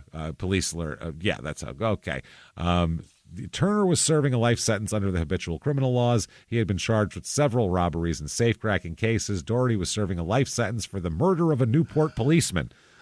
He's a cop killer. Cop killer on the loose. Doherty was also said to have served terms in Ohio, Indiana, and Illinois prisons. He's a real fucking charmer, that guy. Yeah. And a man with nothing to lose, too. And he's willing to kill cops. Fucking, that's dangerous. I don't know how, but they escaped. April 2nd, 1931. Ted Turner is caught by police. Where? Arrested in Louisville, returned to reformatory. Didn't get far. Didn't get, successive escapes and recaptures, who still faces a life term. He said that, I guess, it was him and another fugitive were arrested Wednesday afternoon by Louisville police men who said they, quote, beat them to the draw. Oh. Turner, known as a desperate man, was with John Doherty, 47, of Hammond, Indiana, when police found them in a Louisville rooming house. Both made moves to draw their pistols, and Doherty had his weapon completely out of his pocket, but the officers had them covered and they surrendered. Besides his pistol, Turner had in his pockets a fuse, dynamite caps, and a bottle of nitroglycerin. Ready to fucking let him have it. In the holy fuck are you doing? He was going to blast out of here. I guess so. Like a hole in the wall and then jump through it? That's insane. He took his capture in good humor and declared police would be looking for him again within a year. He goes, I'm going to escape again. I'm going to do it again, guys. You can't hold me, motherfucker.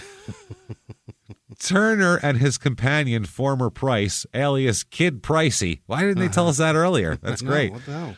Were sought after in this vicinity 2 years ago after they escaped from the jail there. Turner and Doherty escaped from the penitentiary December 29th, going over the prison walls. Yeah. Rewards of $100 each had been offered for them. That doesn't sound like a lot. Turner and Doherty are under indictment with 3 other convicts in Franklin County of charges of setting fire to the state reformatory last fall. Oh, my God. He set fire to the prison. That didn't work, so then he escaped. Holy... He's just never going to stop, this guy. No, this family's he's a problem amazing. No matter what happens. I wish, we only have the information that's available from 100 years ago. I wish. Oh, it was way worse than this. I wish there was some writer writing his life story that was with them from 1902 on. I just wish we had everything. This is just the stuff that got into the newspaper. That got him arrested. The things that he did that he didn't get caught for are numerous and crazier. It's fucking amazing, man. So... I can't believe that. By the way, at the time of his arrest, carrying the pistol, the fuse, and dynamite caps and a bottle of fluid. It's a bottle of fluid. That's the nitroglycerin. Yeah. A policeman asked him, "Is this soup?" He didn't know what it was. He thought he had some soup with him, like a thermos. Soup in this bottle. And Turner replied, "Better handle it carefully." It's nitroglycerin, motherfucker. Yeah, it's real hot.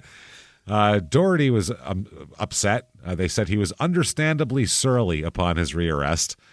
Turner, on the other hand, took it well and even kidded his partner for his bad attitude. He said, "I don't mind going back because anytime I want, I can walk out." That's what Turner said. He said that's how he described his latest breakout. He said, "I just walked out." Yeah? If a guy's in for life, they shouldn't be able to. I don't get it. It's crazy that he can just walk anywhere. It makes no sense, man. So he ends up, though, the fucked up part is he ends up staying in prison for the next few years. I don't know if he couldn't get out or if they kept a closer eye on him. Or probably, I'd make him walk around nude the whole time. You're wearing like fucking Speedos because I'm looking for files and anything else you got. Fuck this. He'd be on like like a rope on a fucking like a dog guide. You know what I mean? Yeah. You're handcuffed to that shit. You can only go as far as this bar goes. While in your solitary cell, by the way. In your cell. Just you That's in there. it. You're still on a dog run. You got an 8-foot dog run. That's it. That's all you're getting, bro. Sorry. 8 foot that way, 4 feet this way. Fuck off. So he remained a guest of the state of Kentucky for the next few years. And then acting governor Edwin C. Dawson. Granted, because this used to be a thing, Yuletide paroles. Remember that? Yeah, around Christmas. That was a thing back in the day. They do Christmas paroles. Right. Here's a gift. He paroled 54 prisoners of the LaGrange prison farm and the Eddyville Penitentiary on December 14th, 1938. Turner, who had been in jail since his last escape, he fucking paroled him. How do you parole a guy? Just let him out. What's the difference? We may as well give him one on paper. He's going to just escape anyway. And if we let him out, he'll be back soon anyway. It's not like he's going to stay out for long. Right. March 24th, 1941. 4 men were arrested on vagrancy charges in Lexington and were suspected of being part of a nationwide safe-cracking operation. Wow. Yes, vagrancy back then didn't mean you were like sleeping under a bridge. Right. It meant it's just you were in a place you shouldn't have been. Yeah, and you're on they the have fringe nothing of society, and we need to put you away. You're creeping around somewhere, but you didn't break in yet, but there's no reason for you to be here. It's vagrancy. You're here being suspicious before you did anything, and we caught you. No shit. The people arrested for this were W.S. Sewell, Ted Turner, James Turner, and Thomas Turner. Oh, his brothers. His brothers. The latter two were presumably either brothers or cousins. They're brothers, by the way, a newspaper. Sewell was also charged with possessing burglary tools. So they weren't just hanging out. Yeah. Not just hanging out. They said they may be members of a band wanted in half a dozen cities. Man, they were held. The Captain Hayes received a tip that one of the men was Robert Nicholson, who police said is wanted for safe robberies in Covington, Cincinnati, Orlando, and Tucson. That is getting around. No shit. Covington and Cincinnati are right next to each other. That I get. Yeah. Just got to cross a river. But Orlando and Tucson? And then Tucson. Jesus and Christ. What the fuck was in Orlando or Tucson back then? Nothing. Not a fucking thing was there. Dirt and mud. Dirt and mud. Yeah, dirt, mud, and alligators. A man said to be Nicholson abandoned an automobile, and his pretty companion, Lois May Dalton, was she a negress? Tell me. Good for Lois. She's hot. I'm the pretty companion. This was in New York when postal inspectors surrounded the machine in Newport, his car. The inspectors, who had traced him through several states, were prevented from firing at the fleeing man because bystanders would have been endangered. They couldn't just shoot at his car. Covington police recalled that Nicholson was captured on the roof of Creeks' store on Madison Avenue in Covington after a safe in the store had been opened and $400 taken. Sawing the bars of a Covington jail window where he was awaiting trial on safe robbery charges, he escaped by lowering himself from the 3rd floor with the aid of bed sheets. Wow. Maybe they should fucking make it so you can't do that. Get some bed sheets that tear, really. Get some real thin ones. Yeah, 11 count. These are quality bed sheets. That's the problem. Stop giving them strong shit. Oh, my God. After his escape, Nicholson is said to have left a trail of safe robberies, which came to the attention of postal authorities when a safe in the Tucson post office was rifled. The police said another of the 4 men held in Lexington was believed to be Eddie Ralston, who was wanted in connection with the robberies.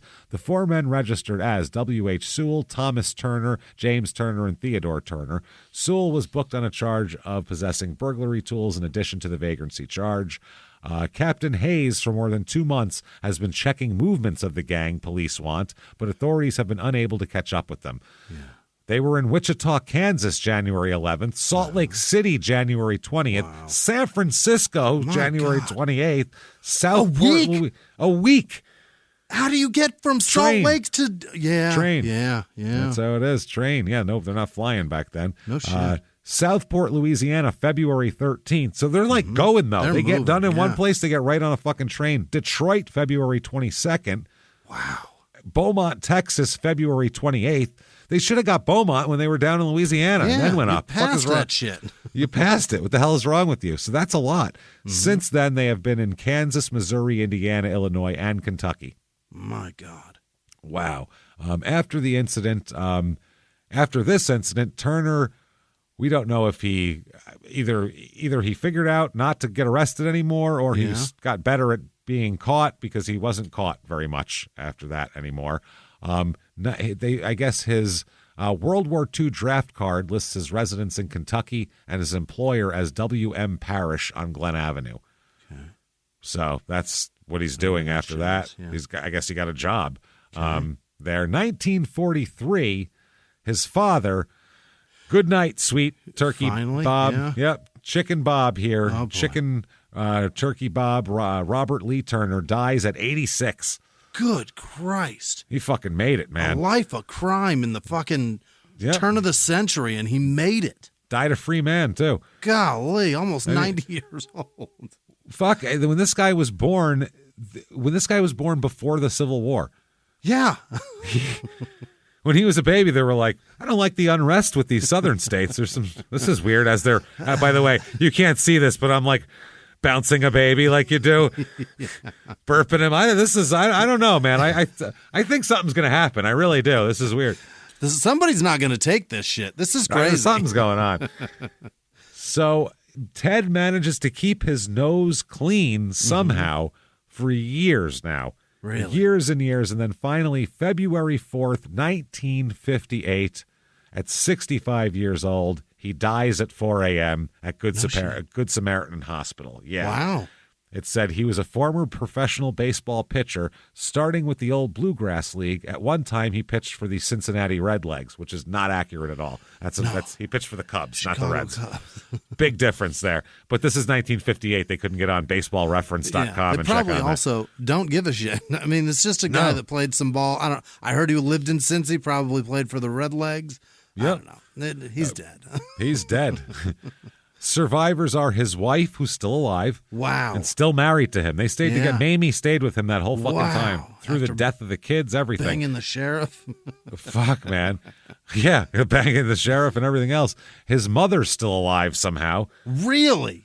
His father fucking died when he was 86, 15 years ago. She was 20 years younger than him, though, right? She was younger, yeah, but she's still got to be in her fucking 80s. If he's 65, she's got to be fucking 80. Yeah, she beat her son, that's for sure. She beat him, so she stayed alive. So there's that. He also has 3 sisters still alive. Wow. Della, Ida Mae, and Susie here. Wesley, John, and Tom are also still alive, all the brothers. They are a hardy bunch, man. They hang in there, these guys. They say he died after a short illness, which we find out was pneumonia. I was just going to say it's probably pneumonia. Little sick, went into the hospital, fucking died a few days later. That shit happened a lot back then. It's so crazy how fast that shit progresses. If you don't get a hold of it and you're too bad shape, look at that. That's nice. There's this gravestone. Yeah, nice little stone. Turner, that looks classy. Theodore, Mamie there. Yeah. I'm trying to see when she died, but the picture's really hard to tell. Still alive. Still alive. Mamie. No, dash. No it's just a date. dash. Wow. She's born around the same time, though. It's in Lexington, Kentucky. Okay. By the way, because we really didn't have time to do it in there, I have to do this. I have to do mistaken identities here because there's got to be a few that are very fucking fun here. Okay, first of all, you have a guy in 1905 here, Theodore Turner and Jim Lewis, alias Smith, better known as Slim Jim. Hell yeah, Slim Jim. I love that. I used to be called that. Oh, now I'm a fat guy. I went from that to Chunky Jim. Their examining trial is set for blah, blah, blah. The warrant for Turner's arrest was sworn out by Fay Lewis, wife of Slim Jim, while Slim Jim's arrest was procured at the instance of Maggie Turner, sister of the other participant. The fight, which was with knives, occurred at Foley's Grocery and Saloon on Patterson Street. That's why you can't have booze in the grocery store, man. No. The grocery stores by my house have wine bars, and that's going to turn into a problem. I know That's a fucking mess. You can't have that shit. That's insane. No.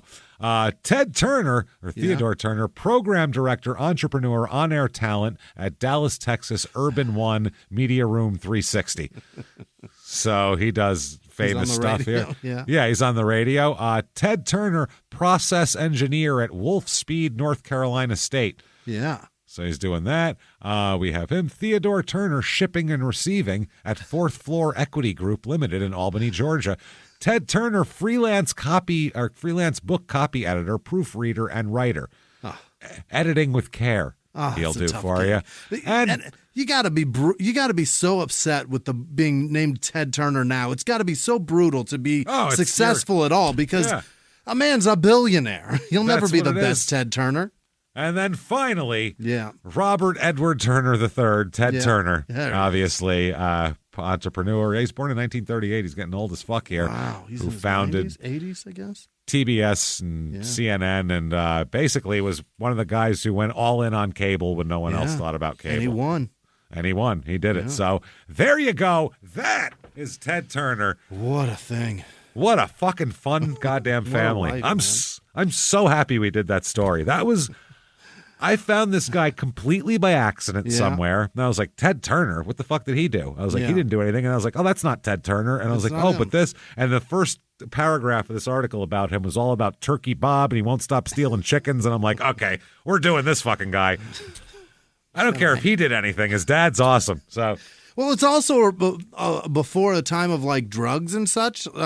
Maybe he just like got a load of turkey and was like, I am so sleepy. He's just feeling so good. I'm never going to bed without turkey ever again. This is great. Man, tryptophan. He does like fucking Danny DeVito and Always Sunny. Scoops into his mouth real quick. Oh, man. So there you go. Yeah. If you like that story, tell everyone about it. Honestly, we know Crime and Sports has been around for almost 8.5 years now. Yeah. We get it. We've been around a while. You think, no one needs to know. Everyone knows about it. They really don't, though. Yeah. Between the time we started and now, there's like, I think, 15 times as many people listening to podcasts. Yeah. So and there's about 40 million extra podcasts. So it's hard for people to find shit. And when we started the listenership gain with a rapid succession like that, we had a nice bit of success, so much so that like TV took notice. They wanted to give us a show, and those all fell through. So tell all your friends so we can get this shit on TV because I want I want this show made. I would love this show on TV. It'd be fucking amazing. Oh my God. Imagine a fucking TV show if we did it. Jesus Christ. That's what I mean. And we almost had it a couple of times. We've had like 7 TV shows fall through. It's amazing. It really hurts. Whenever anyone comes to us, and it's never us pitch, it's always people are interested in us, and then they're like, never mind. Yeah, so, they come back and go, we're going to do something else. Thanks, guys. Whenever they come to us now, we crack up laugh, and we're like, whatever, we'll meet with them. Not like it's going anywhere. We know better than this. Yeah. It's a lot of, yeah. Yeah. What is it? We really love you. We want to do it this way. Yeah, sounds great. Yeah, see you when you tell us no. Yeah. We'll be seeing our agents when they tell us that you've passed on it. So again, why do you contact us? That's the problem. Yeah. Anyway, why are you having us sit down and talk to you? So fucking annoying. So anyway, what we're saying is reviews help a lot. They really do. And also telling people, sharing on social media, even if you listen for 8 years, give it a whirl. Be loud. Again. It helps us out. Love as loud as you hate. That's the thing, because if we fucked up one stat, you'd be sure to tell us about it. Or one fucking MMA move, you'd be sure to tell us how wrong we are. So please, tell us when we're right, or at least when we're decent. So get in there and do that. Also, certainly head over to shutupandgivememurder.com. Tickets for Small Town Murder live shows, all sorts of merchandise up there, everything from shower curtains to bath mats to fucking skateboards to coffee cups. You can get it in there and hang out with us doing that stuff. You can also definitely follow us at Crime and Sports on social media, at Small Town Murder on Instagram if you want to follow us there, as well as you definitely want Patreon. Oh, yeah. Patreon.com/crimeinsports is where you get all of the bonus material. We've mentioned all that shit we do. In addition to that, we put out 2 new bonus episodes every other week. One Crime and Sports, one Small Town Murder. And you really, if you like Crime and Sports and you're not into Small Town Murder or vice versa, you'll all like the Patreons because they're all kind of weird. Yeah, it's all fringe stuff. Totally different thing. You get this for free. How much of this do you want? You get plenty of it. We'll give you something different. We'll give you something. That's what I mean. It's a little bit different. So what we do there, and we'll explain it to you. Patreon.com/crimeinsports. $5 a month or above. A cup of fucking coffee or hundreds of back episodes and new ones every other week. This week, what you're going to get, and this is what I mean, weird stuff, we're going to talk about for Crime and Sports, a little more sportsy than we usually do for the bonus episodes, but the two most penalized NHL hockey games in history. Yeah.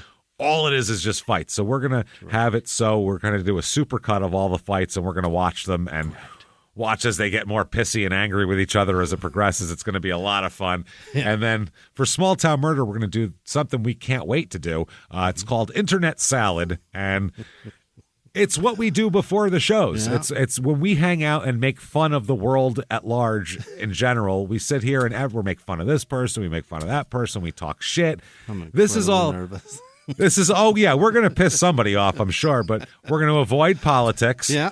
Or at least presidential politics we'll avoid. And, we're not going to – there's enough fucking people talking about politics. You don't need it from us. Yeah. You don't want to hear that from us. From what I understand, people come here to escape that. That's what I've been told, yeah. So that's a big deal, people say. Come there to escape the real world. And so that's why we try to keep it light. But we'll definitely fuck with some entertainment stuff. Sure. We'll talk shit about people. We won't hold back at all because it's not even public, so we don't fucking care. We'll say some crazy shit. So definitely tune in. Patreon.com/crimeinsports. And you get a shout out at the end of the show, which is right fucking now. Jimmie, hit me with the names of the most wonderful goddamn people who we cannot live without, who love listening to Patreon and hanging out with us. Hit me with them now. This week's executive producers are Kimmy Wolf, Lauren Kell, and her murder cats Michael, Hannah, and Lacey. I don't know if those are actual cats or murder cats. Did she name her cats people names? Is that what she's doing? Maybe a lot of people do. Yeah, Michael, Hannah, and Lacey, and yeah. I think maybe it's possible. My dogs are Benny, Frankie, and Oscar. That's true. Yeah. It happens. My dog is named after a wonderful black linebacker. I love him to death. Yes, he's good.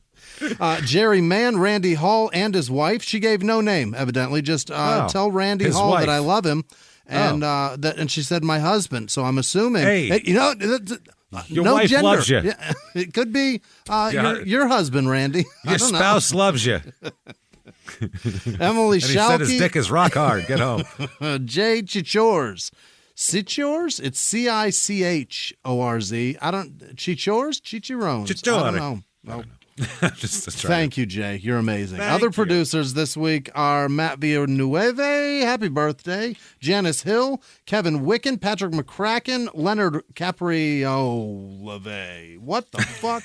Wow. Capriolove. All right. Leonard, you're terrific too. You look like you just were looking at the moon and it melted in front of your eye. It just exploded. No. That's what it looked like. You're like, oh no, what the fuck? Well, that's no good. I don't understand and I'm horrified. Both things at once. Hannah Stone, Kathy Fountain, Jane M., Erica Tyler, Cheer Up Bitch, Natalie Garnett. That's not, I wasn't saying that to Erica. No, that was somebody just wrote that. That was her comment. And I have to say that, so thank you. Natalie Garnett, I said that. Jordan Myers, Win 79, Win like the fucking hotel in Vegas. Nicole Benson, Ben with no last name, Erica Munden, Dennis Brent, Ryan Lumpkin, Brooke Skinner, Tony Cook, Greg Richardson, Jennifer Backey, Hallie Martin, Kay Measy, Van Blarkham. I don't know. All right. Linda Lovelace's throat. Well, all right. Melissa Barnett, Melinda with no last name, Judy with no last name, Kelly Jones, Valerie Oldford, Sandra Hegemony, Mel D, James Nixon, Chugachu, Mary Koo, Kayla Weatherby, also T, and also T. Jen Corrigan, Tyler Ewing, Nicole with no last name, Sarah Jerome, Bradley Keene, Lindsay Carpenter, B with no last name, just the letter B, Paige Melton, John Thomas, Kathy with no last name, Zach Alvis, Lisa Davies, Jack with no last name, Jeff Fortescue, like barbecue, but Fortis, Nicole Chapman, Shelby Coleman, Ian Lynch, Gerloff DeCorte, Corey. Cool name. Gerloff? Sounds awesome. Gerloff DeCorte. Sounds like he runs like a small country we didn't know exists. You know what I mean? Sounds like a brand of great shoes. Got the Gerloffs. Outside of Montenegro or some shit, like some weird. Jesus. Corey Orashiba, Toby Kowal, Cowell maybe, Andrea Colban, Simona Martinez, Nikki Miller, Christy, Meeker. Oh, it's Meeker. I just held shift too long, and I got the E capitalized also. That's what happened. Meeker. Amanda Lunig, Eddie De Leon, Brianne Bean, Tyler Middleton, Estella Santos. Estea is out. All right. David Harvey, Spiral of Vertigo, Seda Bushroy, Noel Busby, the Geppetto, Jamon, right? Jumanji? Jamon, not you. Oh, Jamon. Wait, that's what Michael Jackson used to say all the time. Jamon. Yeah. He's named after Michael Jackson's This throwaway show brought words. to you by Michael Jackson's moan. His brother, you know it. He's got a brother named that, so it's... Thomas with no last name. Jacob with no last name. Danielle Thompson. Kathleen Kellyhair. Joey Girl 38. Car. Carly Shut Up Bitch. I think it's Cheer Up Bitch Smith. I think so, but that's Carly, fine. geez. A little more aggressive, but fun. Shut up, bitch. That's what therapists would say. Doctors would give you cheer up, bitch. Therapists would say, shut up, bitch.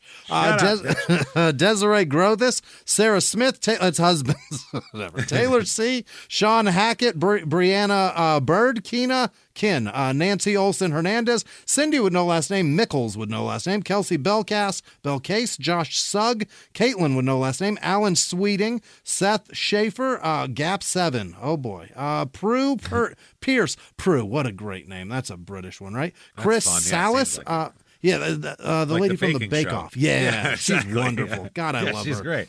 Doesn't like shit. No, she hates everything, but she does. She tells you that she hates it in the sweetest way. Lebrasseur, Daniel Grima, Anna with no last name, Phil McCracken, obviously that's a Scottish real person. Mouse with no last name, Tammy Henderson, Carson Shuck, Clint with no last name, Courtney McGee, John Binsfield, Emily Fielding, McIntyre with no last name, Thomas with no last name. Those are both actual last names. Christian Marlette, Thomas McDonnell, Greg Hoskins, Ashley Johnson, Lauren Donahue, Nick Holt, Carly Simon, probably not. Yeah, I'm sure it is. That'd be we're amazing. We're vain too, sweetheart. Sing about us. We get it. We could use it. You could write a new song, just the absolute opposite. Yeah. You're so humble. That's us. I don't give a shit what you say. We could use the pub. Just say whatever you want. You could call want. me a piece of shit, Carly. Great. I don't care. You're a piece pieces of shit. I think I found corn in them. I'd be like, great, good. Corn and peanuts and black olives. Tatiana with no last name. Eli Cook. Dietrich Forcht. Anwar with no last name. Maybe Anwar. Grunter, Newcastle, Australia. Lucid Comatose. That doesn't make any sense. Joe Busfield. Brian Cunningham. Evie Langley. Mark Mathis. And then Matea with no last name. Michael Gonzalez. Michael Rowe. Wow, 2 mics in a row. Look at that. 2 mics. Eddie Romero. Dre with no last name. Marie with no last name. Because we'll never forget about you. Brandon Walton, Sam Richardson, Jay Rizzle 4, Elm Chanted, Jordan Gentry, Hannah Cox, Jerry with no last name, Jackie Tague, Lily Sankey, Elaine Johnson Papesh. Oh boy, I just put that word gave back you gas, out of me. Yeah. So you had like a bubble come up. I just pushed Elaine's name right out of my chest. Hannah Swan, Jordan Stair, Andrea Smith, Katie Brock, Jane Dans, Kristen B., Term, SD. All right, Christine Curie, Lucas Auden maybe, Jamie Hodge, Sharon Fain, Richard Lance, Aaron Dixon, Ben Clark, Frederick Goodrich, Dustin A. Keensey with no last name, Thomas R., Ryan Mendoza, Jade Lupinski, Austin with no last name, Colt Straka, Kate Straka? Kate, that's an I. Hey. Steve Huguenin, David Boward, Adam Wright, Jeremy Fragosi? Fragosi. That's a gross one. Caitlin Finnegan, C.S. Shelley, Judge Malley, Stacy Flock, Stacy Spalding, and 2 Stacys in a row. Alexandra Schmitz, Chad Hickey, Allison Casper, Sydney's Period. I don't know what it is. Sydney's Period. Brought to you by Sydney's period, the letter A, and the number 4. Christina with no last name, Hannah Wiles, Ashley Hawking, Victoria Yivisaker, Shelby Chavez, Matt and Megan Spangler, and all of our patrons. You guys are fucking incredible. Thank you, everybody. You wonderful, fantastic, bastard human being, amazing people. So thankful for you. Can't thank you enough, honestly. If you want to follow us on social media, really easy to do that. Shutupandgivememurder.com, drop-down menu, and you can follow us there. Keep coming back and seeing us week after week. We won't go away. Even if you want us to, we won't. We'll still be here. You don't have to listen, but we're still coming. So sorry about it. Do that. There you go. So live from the Crime and Sports Studios, we'll see you next week, you bunch of negresses.